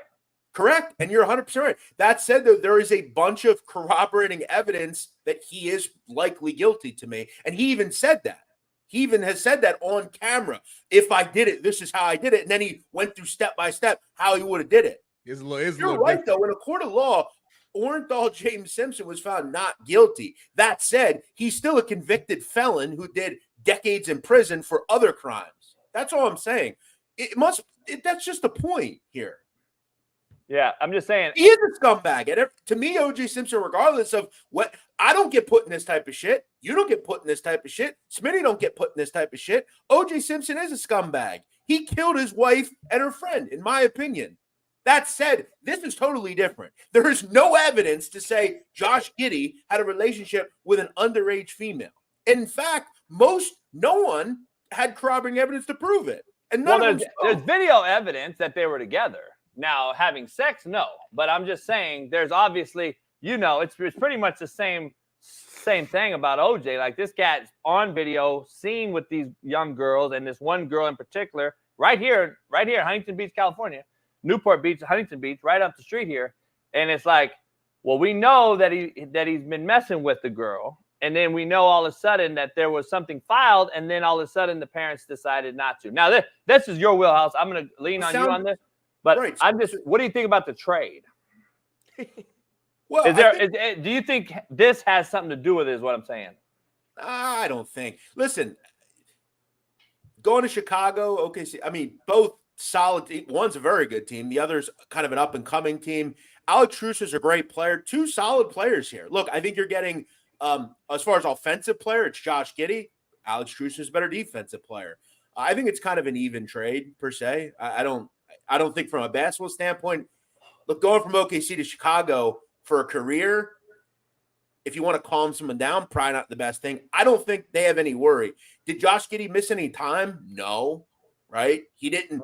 And listen, by the way, I want to make this clear to all you people that care about what everybody does. Some of you folks are the same people that allowed Brandon Miller to scapegoat out of everything. This is the guy who provided a gun to a murderer, a convicted murderer who shot a pregnant girl for no reason. Okay, and none of you folks said a fucking word. We definitely pick and choose in society and social media society. And this is the issue. We don't have a clause anymore in our head where we just believe in right and wrong. If someone's a fan of a team or they like someone or whatever, they completely look elsewhere. They could, and we hear this in politics.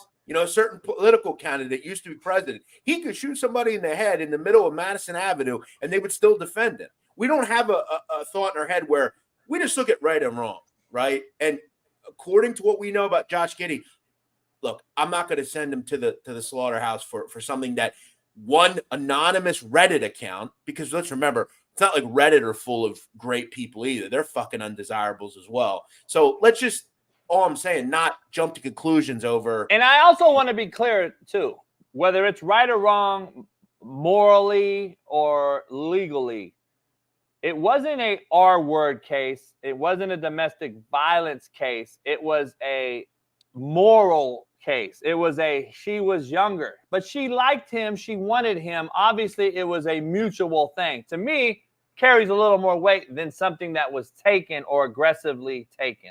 There's a huge difference. Those people, to me, are absolute bottom feeders when it's at least mutual, and then we can decide and have our own opinions about it. But it wasn't an illegal act other than the possible age gap. Let me ask you a question. Let's say Josh Giddey was your son. I'll just ask you, or you, Smitty, or any of us. Let's say Josh Giddey was our son.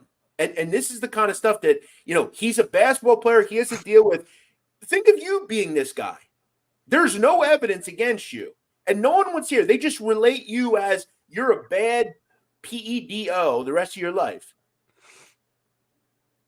There's no evidence here. It's wrong. We shouldn't do this. That's what I'm trying to say. I feel you. Just because you get convicted or not convicted, but just you get accused of something. If you don't get convicted, then we should move on. But like once you are accused of something, that's going to be a part of your Google search for life, unless you're able to pay some big money to get it removed. Deb, I got to get your take on this.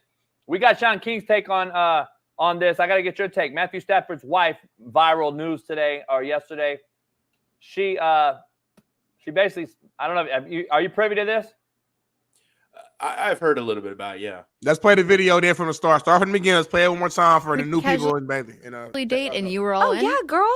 Anyways, long story short, it wasn't that cute of a relationship at first. I hated him. I loved him. I dated the backup to piss him off, which worked. Yes. He was like, that'll do it. He was the bad boy too. Like Matthew's so sweet and Southern gentleman and all that stuff. And the backup was the complete opposite. Yeah. Ooh, and it upset him. So they lived in the same dorm because athletes lived in the same dorm, and he would see my car there. And so at one point he waited and followed me out and got in my car and wouldn't get out. Stop. And he was You were like, this is so hot. I was like, this is amazing. It's working. Yeah. I was get out of my car and he was like, he's not right for you. And I was like, what? You can't tell me that. Hey, real quick before you give your opinion, why do white girls always say hot? It's so hot. It's so hot. I don't know. Just somebody's noticed. But go ahead, Jeff. Jump in. There's definitely white terms and black terms. There's definitely different. Yeah. All right. So from what I'm gathering here, she had some sort of relationship with his teammate at one point when they were young. So back in college, that's where Matthew Stafford and his now wife met. They were kind of on and off dating, kind of playing games. They're young, whatever. So she wanted to make him jealous at one point, and so she ended up dating his backup quarterback. I don't know what date means, Jeff and Smitty. Yeah. Does it mean fuck? Does it mean fuck or date? But if they dated, they probably at some point slept together, I'm assuming. So apparently one day, she was leaving the backup quarterback's apartment or her dorm or whatever the case may be, and Matt Stafford was outside basically waiting on her. He got in her car and wouldn't get out the car, basically saying that, he ain't right for you, all this, that, and the third. That turned her on. She actually that's what she wanted to happen. And it ended up, fast forward later, they're married, multiple kids, boom, boom, boom, boom, boom.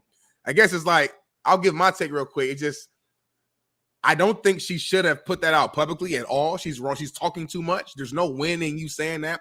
To me, it's a bad look on your husband. It kind of makes him look like a square a little bit. And then also it's just like why? Like what? This guy's one of the biggest name QBs in the NFL right now, biggest name players, and you are his wife. The locker room gonna be, messing with him, and it's just bad PR. Number one. Number two, though, on the flip side, for all the people online, trying to dog her and dog him, calling him lame, all that. At the end of the day, we all know about college. Either you went to college or you know friends that went to college.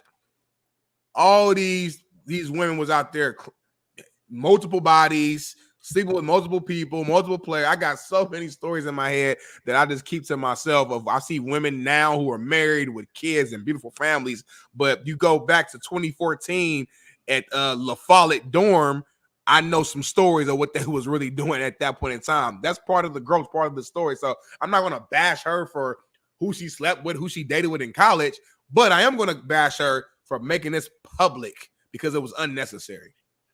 All right. Just recapping.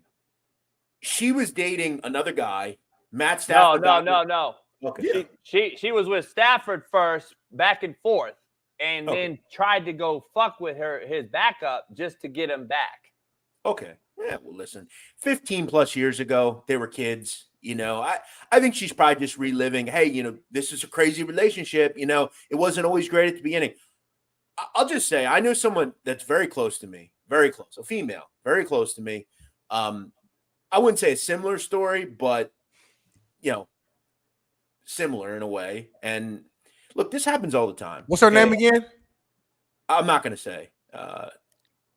I'm just going to keep it between us. Hey, Jeff, but here's the thing I have. Yeah, I'm fucking with you, Jeff. These guys now, she married into glorious wealth and has had several children. Look at the private chat.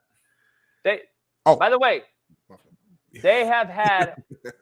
Hey, Jeff, she married into a glorious, wealthy situation and have several kids with this man. To me, it's foul to throw out your kids and your husband now, who's a Super Bowl winning, super popular person, under the bus like that. It'll never go away. Social media is on your resume forever. I'm guessing they have a relationship where they're very confident in what they have. And is this her show or she's a guest on the show? That's a good question. Because that would be more to me than if she's just a guest throwing this out there, that's kind of weird. But if this is her show and that's what they talk about, I don't think it's that big. If it is her show, smart marketing, because now she got people invested and they're listening now. I don't know. Hey, but like Shaun, hey Jeff, like Shaun said earlier, she needs a fucking hobby then. If this is her fucking deal, I don't know. But remember though, this is why I don't really comment on shit like this, because this is their life, their relationship. And remember, say what you want about her, she's been with him it may go back further than George even. Maybe they knew each other when they were younger and they knew each other from the start. I don't have much of an issue with this. This is her life and their life. They're married with kids. They've been together like 20 years.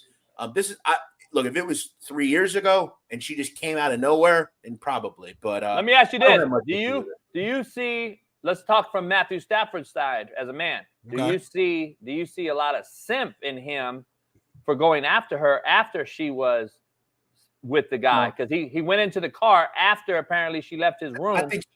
I think he recognized that she was the one that he really loved. You know, young love, things happen. You know, we've all had our run-ins with women, and one day you love them, one day you hate them, and then so on and whatever.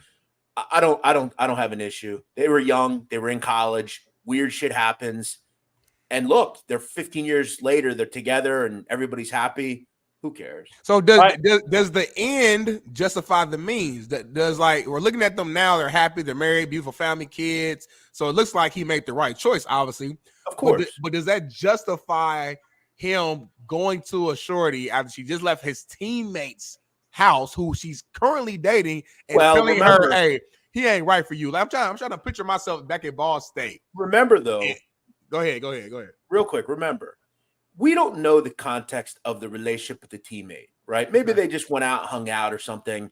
I think we jumped to conclusion, just assumed that they had sex and they were in a great, huge relationship, and we don't know the context. My guess is he said, they were together. She got upset and maybe was seen with him or something somewhere. And he said, you're with me, right?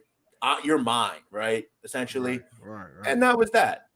Let me ask you, transition real quick. Two things I got to ask you straight from this, what's happened here with the Lakers.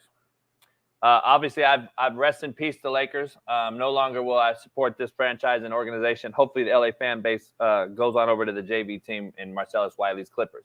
Here's the thing I got to say with this. I want to ask you, was the Dan Hurley interest all fluff and a marketing tool to just blow smoke so everyone knew that they were at least offering someone else because they really knew they were still going to hire J.J. Redick for LeBron James, A?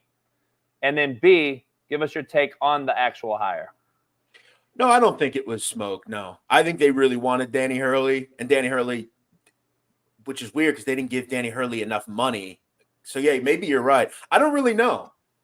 I can't answer that. My guess is, though, and this is Jeannie Buss. She's allowed LeBron James to kind of overtake this team, and he decides what they do. It's not what she wants to do. It's what he wants to do. This obviously assumes and shows us that LeBron's not going anywhere. Look, I'm sure JJ Redick will turn out to be like a Hall of Fame level coach, so I'm sure it'll work out for some reason. Something tells me he's going to be a good coach. I don't think he looks like he'd be a good coach, but something tells me he will be. Like, I don't know, for whatever reason. I don't know. I would hope it wasn't bluster. Danny Hurley would have been a better hire to me, but then they didn't give him the money that they should have, and it didn't seem like they were serious anyway. So I don't really know. Yeah, it's a strong take, man. Hall of Fame level coach. So I mean, you're believing the Pat Riley hype right now. I said, watch. I'm sure he'll become. I don't know if he will or not. He might be fired by next year. I don't know. But something just gives me the reason to believe that he'll be a good coach. I don't know why. He kind of gives off Steve Kerr vibes to me in some way. Why? Because he's wide and he can shoot. Well, yeah, they were similar players. And B, I feel like, I don't know. You can't be any worse than they've been, right? I mean, the last year or two, they've been pretty bad. I mean, they missed the playoffs. Yeah, I mean, it's if you could take them to the playoffs next year, right? Yep. My thought is, what are they going to do with the 16th, 17th pick in the NBA draft? I have seen a couple of mocks recently. You know who they have them taken at 17? Certain mocks, which I think this would be a wild selection. It's way too high. Zach Edey. That's my guy. But at 17, I have him. We need some size too. Yeah, but here's my take, Shaun. Here's my take, all you guys. I don't like JJ Redick, and it's hard for me not to like people. He gave that plumbers and firemen take a while back and all that shit. Larry Bird and those fucking firemen and plumbers would have cooked this goddamn current NBA. And he's fucking out of his goddamn mind. So, first of all, I don't like He didn't say Larry Bird. He said before that. He was talking about said Bob Cousy is who he threw out. All that. He's a fucking BMK. He's a BMK to the fullest. I don't like this motherfucker. I'm no longer supporting the Lakers. First of all, I didn't like the Lakers because of the LBJ. Now they hire his boy. I'm definitely not fucking with him. I'm just saying I'm off the bandwagon. Everything you just said, JB, you would not say it to JJ's face. You saw JJ in LA in person at Ralph's in the grocery store. You would not walk up to him and call him a BMK to his face. You wouldn't do that. You would walk. Smitty, put your right hand out on the Bible right now and tell everyone that you think that's true. Because you know damn well I would, and you're lying to yourself and everybody in this chat. You know goddamn well I'll tell JJ Redick, that soft motherfucker, he's a pussy. I've actually been looking for JJ Redick, quiet as kept. Hopefully he's at a restaurant I pull up on at downtown LA Live or something. No, you wouldn't. I know. Ain't you the king of Compton in LA? You can't find JJ in your city. Do a goddamn thing. You crazy as fuck. Jeff don't know me. But why? Because you don't know. Because Smitty said I wouldn't. Because Smitty said so. Smitty said so. Yeah, exactly. But why wouldn't you? I don't like. Why would you? I triple dog dare you to go find JJ and impress him. How about that? First of all, I'm not going on my way to find him, but if I run up on him, I'm gonna tell him. Let's move on to our list, man, because we got about 15 minutes left here. I want Jeff to chime in on here. Top 5 NBA players to never win a championship. I only did one side of my list, so I'm going to go first. Throw my list on there for Big Smitty's top 5 best NBA players to never win title. At number 1, number uno, I got to go with AI. Undersized physically, but oversized in heart. This man used to play through so many injuries. I remember that old school commercial where it showed all of AI's injuries that he had, but he just kept pressing through. He's 6 foot soaking wet, 170-something pounds, but played like a dog. Led his Philadelphia 76ers, who was an average roster, to the NBA Finals against our Lakers, who were undefeated during the entire run, and got the one L on the Lakers roster was against this man right here. This man's a dog, played with heart throughout his entire career, and was real big on just the culture, as we like to say as well. Number 2, man, I know I'm from that town, man. Reggie Miller, another dog.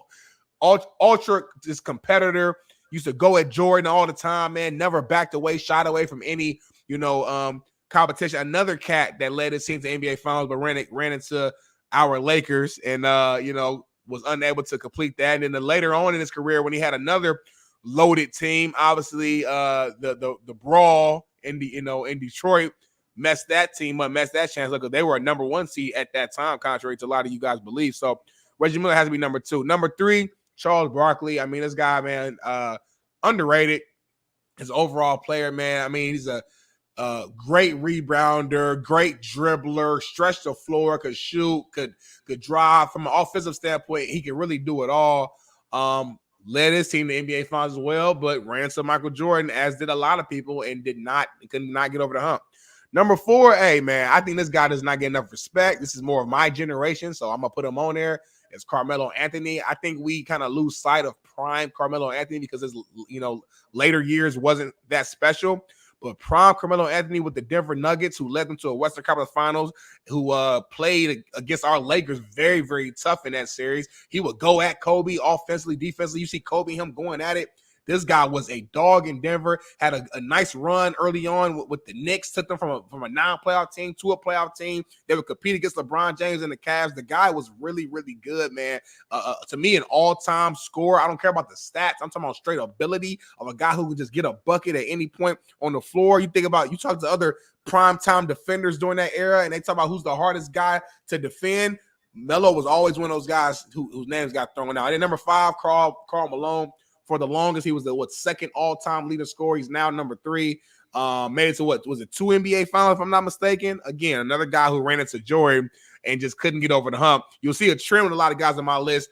These guys, they made it far either to a finals or a conference finals, but they ran into another guy who in the GOAT conversation, whether that's Jordan, whether that's Kobe and Shaq, what have you. And that's my top 5 best NBA players to never win a title. Go ahead and leave it up, Bailey, for Jeff to critique. Jeff, anyone you want to move or move around or you don't like or yeah, listen. Look, Allen Iverson is my favorite athlete of all time. He was my hero when I was a kid. That said, Charles Barkley and Karl Malone, I would go 1, 2 probably. Charles Barkley, I think outside of Tim Duncan, is the best power forward of all time. Malone, obviously one of the better scorers of all time. Elgin Baylor's not on this list. He's pretty old as far as, we all didn't grow up around Elgin Baylor, but I think Elgin Baylor's probably a top 20 player overall of all time. John Stockton, I might throw on here as well. A great point guard overall. I like the Reggie Miller take. I think it's a solid list. Obviously, Smitty's a little bit younger, so he's going to have the Carmelos. That's a great one. But yeah, Elgin Baylor, I would throw on this list as well. I'm trying to think of some other recent players. But yeah, Barkley, good list overall. Iverson. I'm also just keep this up, baby. I'm also doing a list of top 5 or bottom 5 players that I believe are overrated that didn't win a ring as well. So we'll critique that as well. Let's bring up my top 5 that never won a ring. My list is different. Charles Barkley has to be one on any list, and if it's not, to me, it's blasphemy.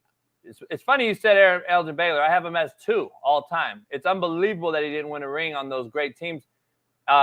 Again, top 20 player in the NBA history, in my opinion. He's got to be in your top 5 guys to never win a ring. Karl Malone. I mean, obviously the best power forward shooter of all time, was unbelievable from 16 feet. Patrick Ewing's got to be on your list. Like, bottom line, Patrick Ewing was unbelievable at his time. The last few true centers before the generation switched to three-point shooters. Never could get over the list. And then Allen Iverson, I have at 5. Guys I left off, though, understand. Carmelo, I would have T-Mac over Carmelo all day long. And I would also have John Stockton over Carmelo all day long. And I would also have a few other guys over Carmelo. Carmelo, to me, wasn't impactful enough. T-Mac was such an easily effortless scorer. And if you see the Kobe Bryants and the Rasheed Wallaces and the people of the world talk about it, T-Mac was one of the hardest guards ever. And there's 3 different generations that talk about it. T-Mac was unbelievable. He was my second favorite. He was my second favorite player behind Kobe growing up. I thought he could do everything Kobe could do. Just was top, but he had too many injuries, though. I think that's what kind of I didn't have him on my list. Go ahead, Jeff. Yeah, couple others. Vince Carter. Steve Nash, George Gervin, Dominique Wilkins, Alex English. I don't believe won a title. There's some good ones, but Steve Nash. I mean, look, just a really, really solid long-term. I mean, he's one of the better players in the league for a long time. Very good player. Yeah. It's another one that I had on the fringe of my list was Clyde Drexler. Clyde. Yeah. Let's go to my top. Let's get into a debate with my 5 that I believe are overrated that never won a ring. This guy either. Dikembe. He was a great player also. No. Yeah. Almost won one with the Sixers with AI, but they didn't get there. Yeah. Let's dive into my top 5 that never won, that I think overrated. And it's crazy because you got 2 guys on there that I believe Carmelo. How the hell do you have Steve Nash on this list, man? Come on. I think he was overrated. I'm still pissed off that they gave him MVP over Kobe. This is the thing. Those 2 guys, to my opinion, just didn't do enough on the other side of the ball to be impactful enough. And then the top 2, Russell and James, in the middle there, Russell and James, great scorers, just could never win it. Always been overrated, never played defense.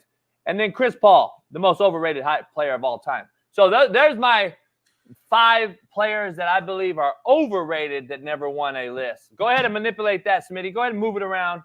And this list is horrible. I want to start by saying this list is trash. It's a horrible list. First of all, 3 of your 5 players are still currently active. So when you say never won title, we don't know how their careers are going to end. They're never going to win. They're still playing. House on it. So they're you're never going to win. assuming that they won't win. These guys still may win, and this list will be invalid. That's number 1. They're never going to win. Russell Westbrook and James Harden are MVPs. Like you said, some of the highest scorers of all time. Both guys played in the NBA Finals championship before, young in their careers, played in college championships before. Like, how can you say they're overrated when you look at all their accolades, look at how far they've made it from a winning standpoint? I remember when KD left OKC and Westbrook was there by himself. He pushed that. He carried that team all by himself to like a 5th or 6th seed in the playoffs and competed. That was one of the greatest teams of all time that I saw him. Can I pause you for 1 second while you're cooking? It's your show. It's my last episode. You understand what this list is, though, right?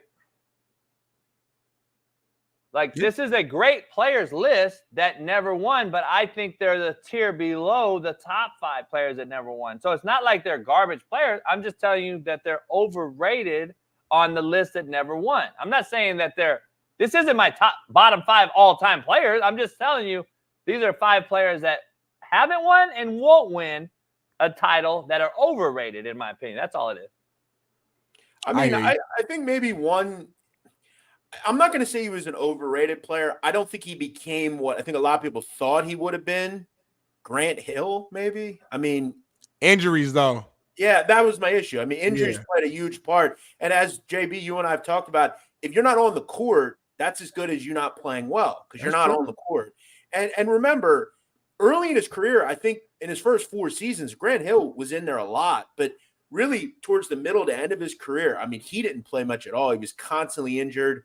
And look, as a 3rd overall pick, do you throw maybe also Penny Hardaway in there? I don't know.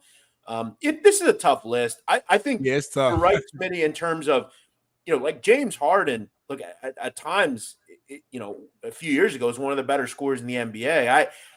I don't hate him. I don't love him either. Russell Westbrook, I think, is a significantly better overall player than people give him credit for. For the last couple of years, it's definitely had issues because he's moved around. But I agree with you on Chris Paul, per se. He's definitely Smitty, Jeff, Smitty and I debated another list earlier, and I just want to get your take on one particular person. We talked about the hot seat in the NFL. The coaches are on the hot seat. We did our top 5 each. And I don't know if can you pull both ours up, Bailey, real quick, just to show Jeff real quick what they are. Real quick, I want to show, this is mine. I got McDermott. I think he's the hottest. I got Salah, McCarthy, Dennis Allen, and Todd Bowles. And then Smitty has McCarthy, Salah, McDermott, Peterson, and Eberflus. Wow. One name you don't see, Jeff, and I'm interested to know, you've mentioned it before. I believe you'd have Nick Sirianni on there, wouldn't you? Yeah, I would have fired Nick Sirianni this past year. They didn't. I think a lot of people thought a year after being in the Super Bowl? Well, listen, we have to look at the issue that they had. I mean, they were horrible over the final 10 games of the season. And they went from being legitimately good. They had a great – I mean, that team last year on paper was really good, and they just fell off a cliff, right? And I feel like everyone blamed everyone but Sirianni. And the thought was, if you were going to go out and get a new offensive coordinator, a new defensive coordinator, get younger, you got to go out and get a new coach. And I think if Nick Sirianni, let's just say they have an early exit in the playoffs, I think he will be fired. So I think he has to be on the hot seat per se. Look, is he up there as the number 1? No, not to me. But I think he should be on a top 5 list. I think Salah is a great one. If you could throw that up one more time. I think Salah's a good one. Mike McCarthy. I actually think Mike McCarthy's a better coach than people think. I know I've said that before, and people have looked at me weird. I like the Shaun McDermott one. Doug Peterson, I don't know. Entering year 3, Jeff. Entering year 3, taking a program that was Urban Meyer led. We know there's a huge difference taking that program over than a McCarthy. Both of them share one thing. They share a ring. They both have won a ring. And I believe Peterson has many years to go. I don't think he's in a hot seat at all. Yeah, I would probably put Sirianni in there over Peterson, probably. Who would you have on here in your 5 that you don't see that's a glaring one? I have Todd Bowles and Dennis Allen. There's some other names though that maybe people would put in there. I've heard Brian Daboll's name. I've heard names like him and guys like that. Do you think Daboll is on his last seat in New York? I've heard rumors that he could go back to Buffalo because about Josh Allen's relationship and being an offensive-minded guy. There's a lot of guys. There's a lot of things. Well, I'll tell you a guy that I would have number 1 on this list, but for whatever reason, they seem to see something I don't. Mike Tomlin. When the fuck has Mike Tomlin won? Seriously. You got to put Harbaugh on there too then. Mike Tomlin should have been fired 5 years ago. Well, guess what? Mike Tomlin just signed a big-time extension about a week or so ago, so he will not be on the hot seat. He's on the ice, extremely cold seat. No, you're right. And you better put Harbaugh on there because either one of them has won a Super Bowl in the same year. I've gotten shtick for a long time, and I remember I think it was me who and I argued about this. Probably me and you, bro, because I'm huge on Mike Tomlin from a football it's something like Mike Tomlin is an all-time coach, bro. I don't think he gets enough fucking love because of at the end of the day, it's a players-driven league. You can only coach what you can coach. And if you don't have a damn quarterback in this league, I don't care who you are. You could be the greatest coach since coaching started. If you don't have a quarterback, you're not going to win games. But hold on a second. Okay, and it wasn't you that I argued with. I want to say it was Shaun King, maybe. I don't know. I think it was me and Shaun and you. Yeah. So just hear me out. Over the last 8-ish years, okay, they've lost by an average of 21 points per game in the playoffs when they've gotten there. Remember, he won a Super Bowl 15 years ago, or I think it was more than that, actually. 2008 or 9. That's a long time ago. He hasn't won fuck all since then. And don't say, if you're going to put the quarterback on certain coaches, it's his job to go out and mediate and try to get a quarterback as well. It's not just the front office. And this, you're right, has been a problem for this franchise. They, for whatever reason, have not been able to find a quarterback since Big Ben Roethlisberger. But let's be fair. Let's be fair. Tomlin loses a multiple Super Bowl winning quarterback in Ben Roethlisberger. He still went to the playoffs, though, at least. Belichick loses a multiple winning time Super Bowl quarterback, and then we all say, what? He's either it was his fault or it's Brady. Whose team was it? What was the reason for winning? If you lose a quarterback in this league, in a quarterback-driven league, I believe it takes both. Takes both guys. 16 years ago, you were just talking about what were you doing in 2008, Smitty? I was in 8th grade, getting ready for high school. Okay, I was just out of high school. Okay, I was the head coach at Compton College. Yeah, and I mean, you're in your what, 60s now, JB? Been a long 48, time. motherfucker. All right, but I'm just saying, this would not happen, and no other team in the NFL would put up with this. This guy has done nothing. And remember, let's just say he gets to the playoffs, okay? They're getting fucking bulldozed in the playoffs. They're not even in the games. They're getting crushed. The fact that they're making it, though, that's why I don't think you understand. Like, let's be real, but these Steelers teams, man, these players they've had, the quarterbacks they've had, they shouldn't even be in the playoffs. Okay, but remember, they haven't gotten past the AFC wildcard since 2017. Okay? Then my point, Jeff, to you, though, my rebuttal to you, though, is then John Harbaugh needs to be on the same list. And Talk about it. Clear. He doesn't get clearly enough heat.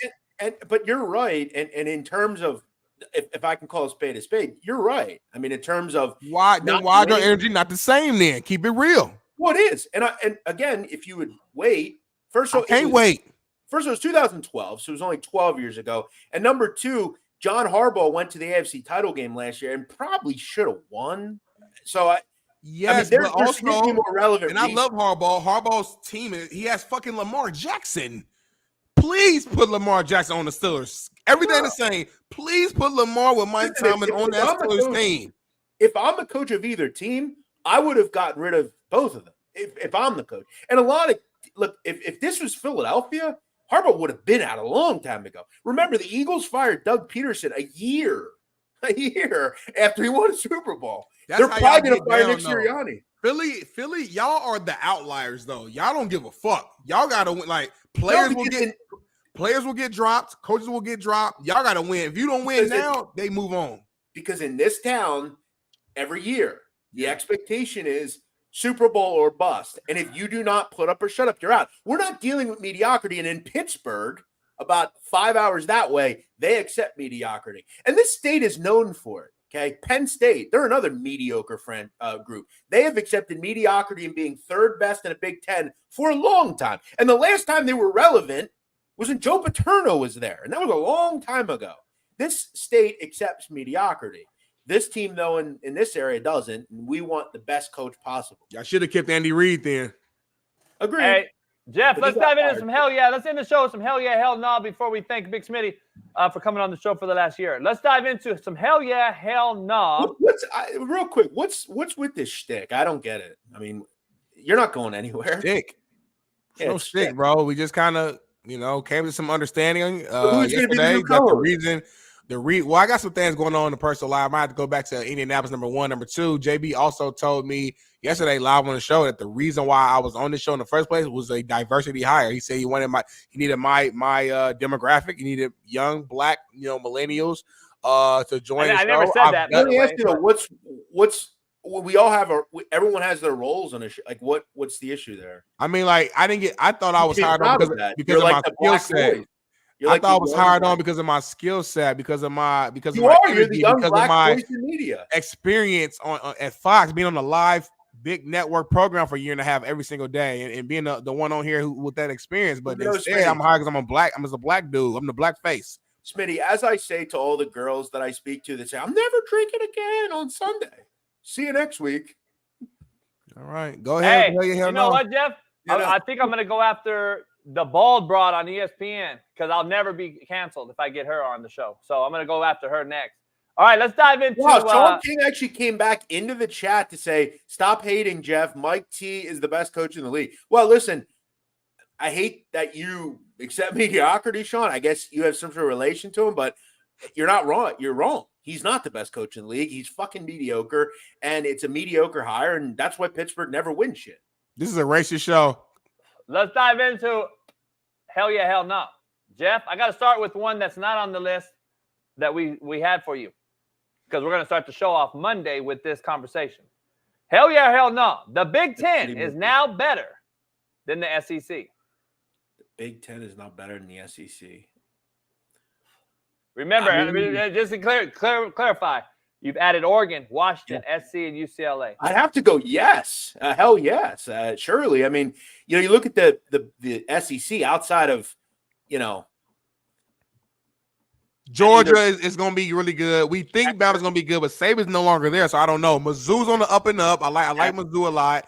Ole Miss should be, a top-tier team. Yeah, but remember. But they're bottom, though. Like, they still got Vandy over there, Kentucky. We never talk about some of those bottom-tier teams. I think the Big Ten, top to bottom, is better than the SEC. Yeah, and I agree, and that's the important thing. Look, Texas and Georgia are very good, okay? I think they're top level. That said, after that, I mean, I think Alabama will still be very relevant. But you look at, again, in the Big Ten, I think Ohio State is, to me, that's the team I'm picking to win the entire thing this year. It's not like I'm going out on a limb, but Ohio State is going to be very good. Urban Meyer might be the most talented Ohio State roster like ever, and he's not bullshit when he says that. The problem with the Big Ten is the bottom of the Big Ten is poor. I mean, but so is SEC, Vanderbilt, Kentucky. Yeah, that's true.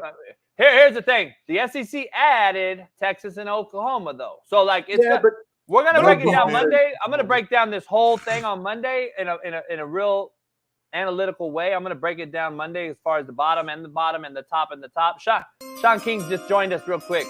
But listen, Big Ten: Oregon, Ohio State, Michigan, and Penn State. That top four is very strong. Shaun, hell yeah, hell no. That answers that question. Again. I really don't. I mean, I just don't. I respect Shaun a lot. He was a great quarterback, and I respect his opinion. But no offense, Shaun, it's a ridiculous hill to die on here. It just is. Mike T, I won for 16 years. Mike T, are you talking about the SEC Big Ten? Mike Tomlin. Well, that's what you came on. Here's the deal. If you go by current NFL head coaches who haven't won since 2008, 85% of them will be fired. It's not like there's a whole lot of pretty much have. Right, but my thing is, who's better than Mike T and Harbaugh out there? When you don't show patience as an organization, like the Eagles got rid of Andy Reid, they hadn't replaced him yet with anybody better. And guess what? They won a Super Bowl. They won a Super Bowl, which he couldn't do. I know, but when you look at he's won 3 though since he's left. But he didn't win here. That's the thing. And listen, I agree with you. I probably would have kept Reid for maybe another year or two, but it was growing stale. He was here over a decade. You weren't able to get up over the hump. And this organization, as I said, believes in Super Bowl or bust. The group in the left side of this state doesn't. They're like a goofy bowl. As long as we get to a bowl game, as long as we're kind of relevant, and let's get to the playoffs and lose by 21 or more every game over the last 7 years. To me, that is not a winning season. So do you give any credence? Oh, can we agree on this? The NFL has the most parity of any professional league in America. Like the most parity, where you can go from a catfish one year to being top of the food chain the next in one off season. It's not surprising when that happens. Having said that, the consistency of never, ever having had a team below 500, I mean, that says something about Mike T's ability to get the most out of the current personnel he has. Like, I'm trying to figure out when have they underachieved. Like, you keep talking about these playoff losses. Like, when did they lose these games and had the better team? Yeah, but also remember, up until recently, let's just say over the last few years, that division has not been good. The Bengals stank. The Bengals stank. Cleveland. I mean, what the fuck are you going to get out of Cleveland? They've sucked forever. I get you a Baltimore, but listen, me winning 8 games and going 500 every year, or let's say 9-7. Yeah, Marvin Lewis, Jim Caldwell. I mean, it's just all those guys did that. And where the fuck are they? Nowhere. they're all off the street. Hey, Shaun, we'll continue this next week, but give me your hell yeah, hell nah. Big Ten or SEC? Because Harbaugh left Michigan, I would say SEC. You got to remember they added Texas and Oklahoma. So to be honest, adding USC and UCLA is really not upgrading the league. They're just going to be middle of the conference teams. Washington lost Kalen DeBoer and Michael Penix. Like, Oregon is really the only super strong add. Like, Texas is considered by a lot of people top 3-5 team in the country. And I mean, Oklahoma is just as good, in my opinion, this year as USC, UCLA, and Washington. So until you unseat Georgia, Bama, and I think Ole Miss, to me, has a great chance to win it this year, I still think the top of the SEC is probably a little more legit than the top of the Big Ten. Yeah. I think when you break it like that, it definitely, I think if we're looking at expectation, like Ole Miss will be good, right? You know, you even look at Mizzou. Like, Mizzou is really good. I mean, what were they, 9-3, I think? Or something? Brady Cook's really good. That receiver's big time too. And they have him coming back. That group offensively was awesome. You know, Kentucky, look, I'm not a Mark Stoops guy, but they've been pretty relevant. At the bottom of the Big Ten is bad. I mean, your Northwesterns, your, Purdue, even like, without Purdue, Brom. Yeah. Right. Even like you look at like Wisconsin, like Iowa, they would get crushed by the SEC. I mean, when you look at the Big Ten, they have 2 legit teams next year, in my opinion, Ohio State and Oregon. I think Michigan's got to prove it, not only without Harbaugh, but they lost a whole lot of talent, fellas. What, they get 11 guys drafted? Yeah. Like, that's a lot to lose. 11 of your 22 not have just graduated and left the campus, but they got drafted. So that's significant talent. Whereas the top of the SEC, I mean, say what you want about Bama, they're still better than 95% of the college teams in football. And I know you're talking about Georgia, Ole Miss, Texas. I just think the top of the SEC is better. We mentioned Missouri. Who knows where Tennessee is if the Nico kid can play. JB, what we got next for hell yeah, hell no, JB? Let's do 2 more real quick and get you guys out of here. Real quick, hell yeah, hell nah. Jeff, I'll start with you. Lakers will win an NBA title within the next 5 years. Well, parity in this league is huge as well. I mean, you can go from being pretty bad to really good. I'll say, hell yeah. I think they could. Why can't they? I mean, 5 years is a long time. You know, they do have LeBron James. I mean, he won't be there in 5 years.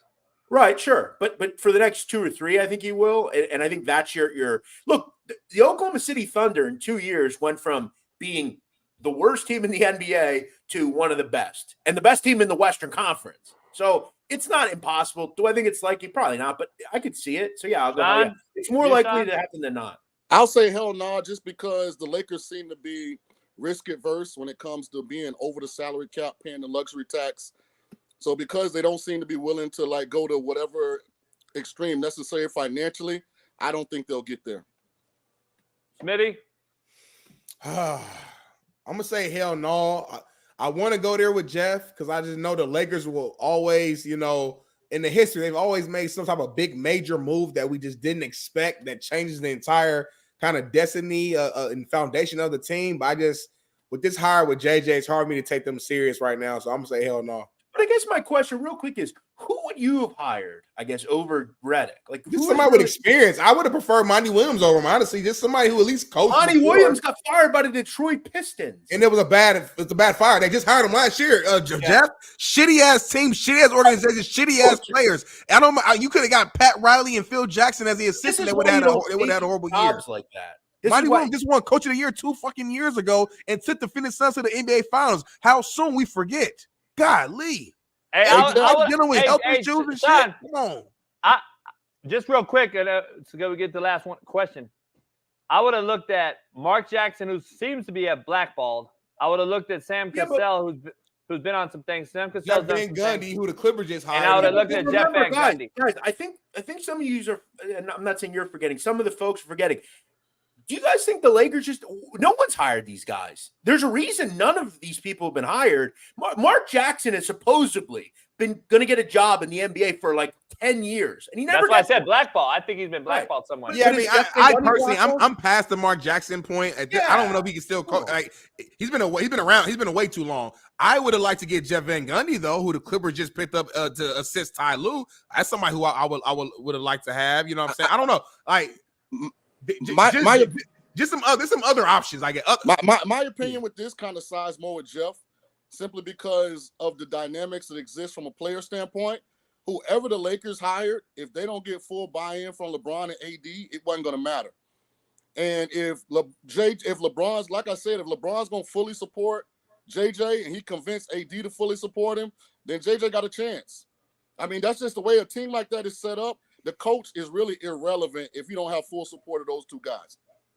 Hey, all right, last one. Hell yeah, hell no. Appreciate you both coming on here for an hour and plus. Sam Darnold will have a better season than AR5. Hell yeah, hell no. Shaun? That's an impossible question to answer because AR-15 hadn't played like a full-year quarterback since he was like a freshman in high school. Like, I mean, his injury history, I mean, if you force me to answer this, I'd say Darnold. Just because he's more likely, if he starts day one, to still be the starter at the end of the year. Jeff? Yeah, I'm not sure what we've seen from Sam Darnold over the last 6-ish years that say that he's just going to switch things around without, any real talent, if we're being honest. No, I like AR5. I think his season was derailed by an injury. I thought at times he looked very good. I like AR. If he could stay healthy, definitely. Hey, Jeff, I do too, but he battled the same thing in Florida. He couldn't stay healthy at Florida either. So, I mean, this is the issue with some guys. Luck. They just can't stay on the court. Well, listen, you're right. We don't know a lot about AR5, but we do know about Sam Darnold. And the man sees ghosts on the field. And he's went from team to team to team to team to team. He's gotten coaches fired. He's shuttered organizations. The man can't play. Does he have skill? Yes. If we go out there and we put on shorts and we get flags in the back of our shorts and he has no D-line in front of him, no O-line protecting him, he has all day to throw, he looks amazing. But when you put a helmet on and shoulder pads and thigh pads and butt pads and knee pads and cleats and you got an O-line in front of you, have a D-line coming after you, the man sees ghosts. So we do know that. So for that reason, hell no. AR5 will have a better season, and that's because Smitty says so. Real quick, just one other thing with the LA Lakers. Listen, you can not like me, but there's one thing I know is college basketball. The LA Lakers need to draft Johnny Furphy, player out of Kansas. I think he is a similar Gordon Hayward type of player. Look, he is not going to be a star, okay, but I think he's going to be a very good NBA player. I think someone could come in there right away. He's only 20 years old. He can shoot the lights out, a good kid to have on your team. I like Johnny Furphy. I would draft him at 17 if I'm the Lakers. There it is. Shaun, see you on next week, Shaun. Appreciate you, Jeff. See you next week. Enjoy the weekend. Enjoy your beers. Enjoy the broads. And I'll see you guys next week. It's been fun with y'all, man. Appreciate y'all. Appreciate you, Jeff. It was fun. It was fun. Speaking of fun, it's been fun ride. It's been a fun year, Smitty. It's been a fun year with you. Man, I'm getting emotional almost. I'm trying to hold it in. It's been a fun ride, JB, man. Hey, I never like to say goodbye. Hopefully just see you later. Maybe I can come on as a guest, in the future. And who knows, maybe we can bring this thing back. But I appreciate you for trusting me to come on the show for whatever the reasons were. We had a lot of good memories, some highs, some lows. We accomplished a lot. The show grew. I mean, we got 4,000 in here right now. It's one of our highest shows in a while. Appreciate you, Bailey. This is it, man. It's the end of Darnell. And it's the end of JB as a Lakers fan. Let's take a moment of silence, y'all. Head down.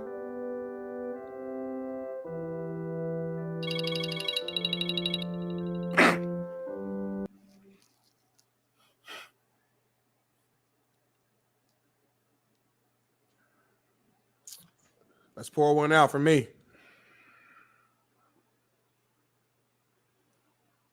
Pour one out for the homies. We'll see you guys Monday. with or without. Who knows? I might be solo. We'll see. Pound that like, subscribe, become a member. We'll see you next week, one way or another. Hey, remember this. Life don't stop for nobody.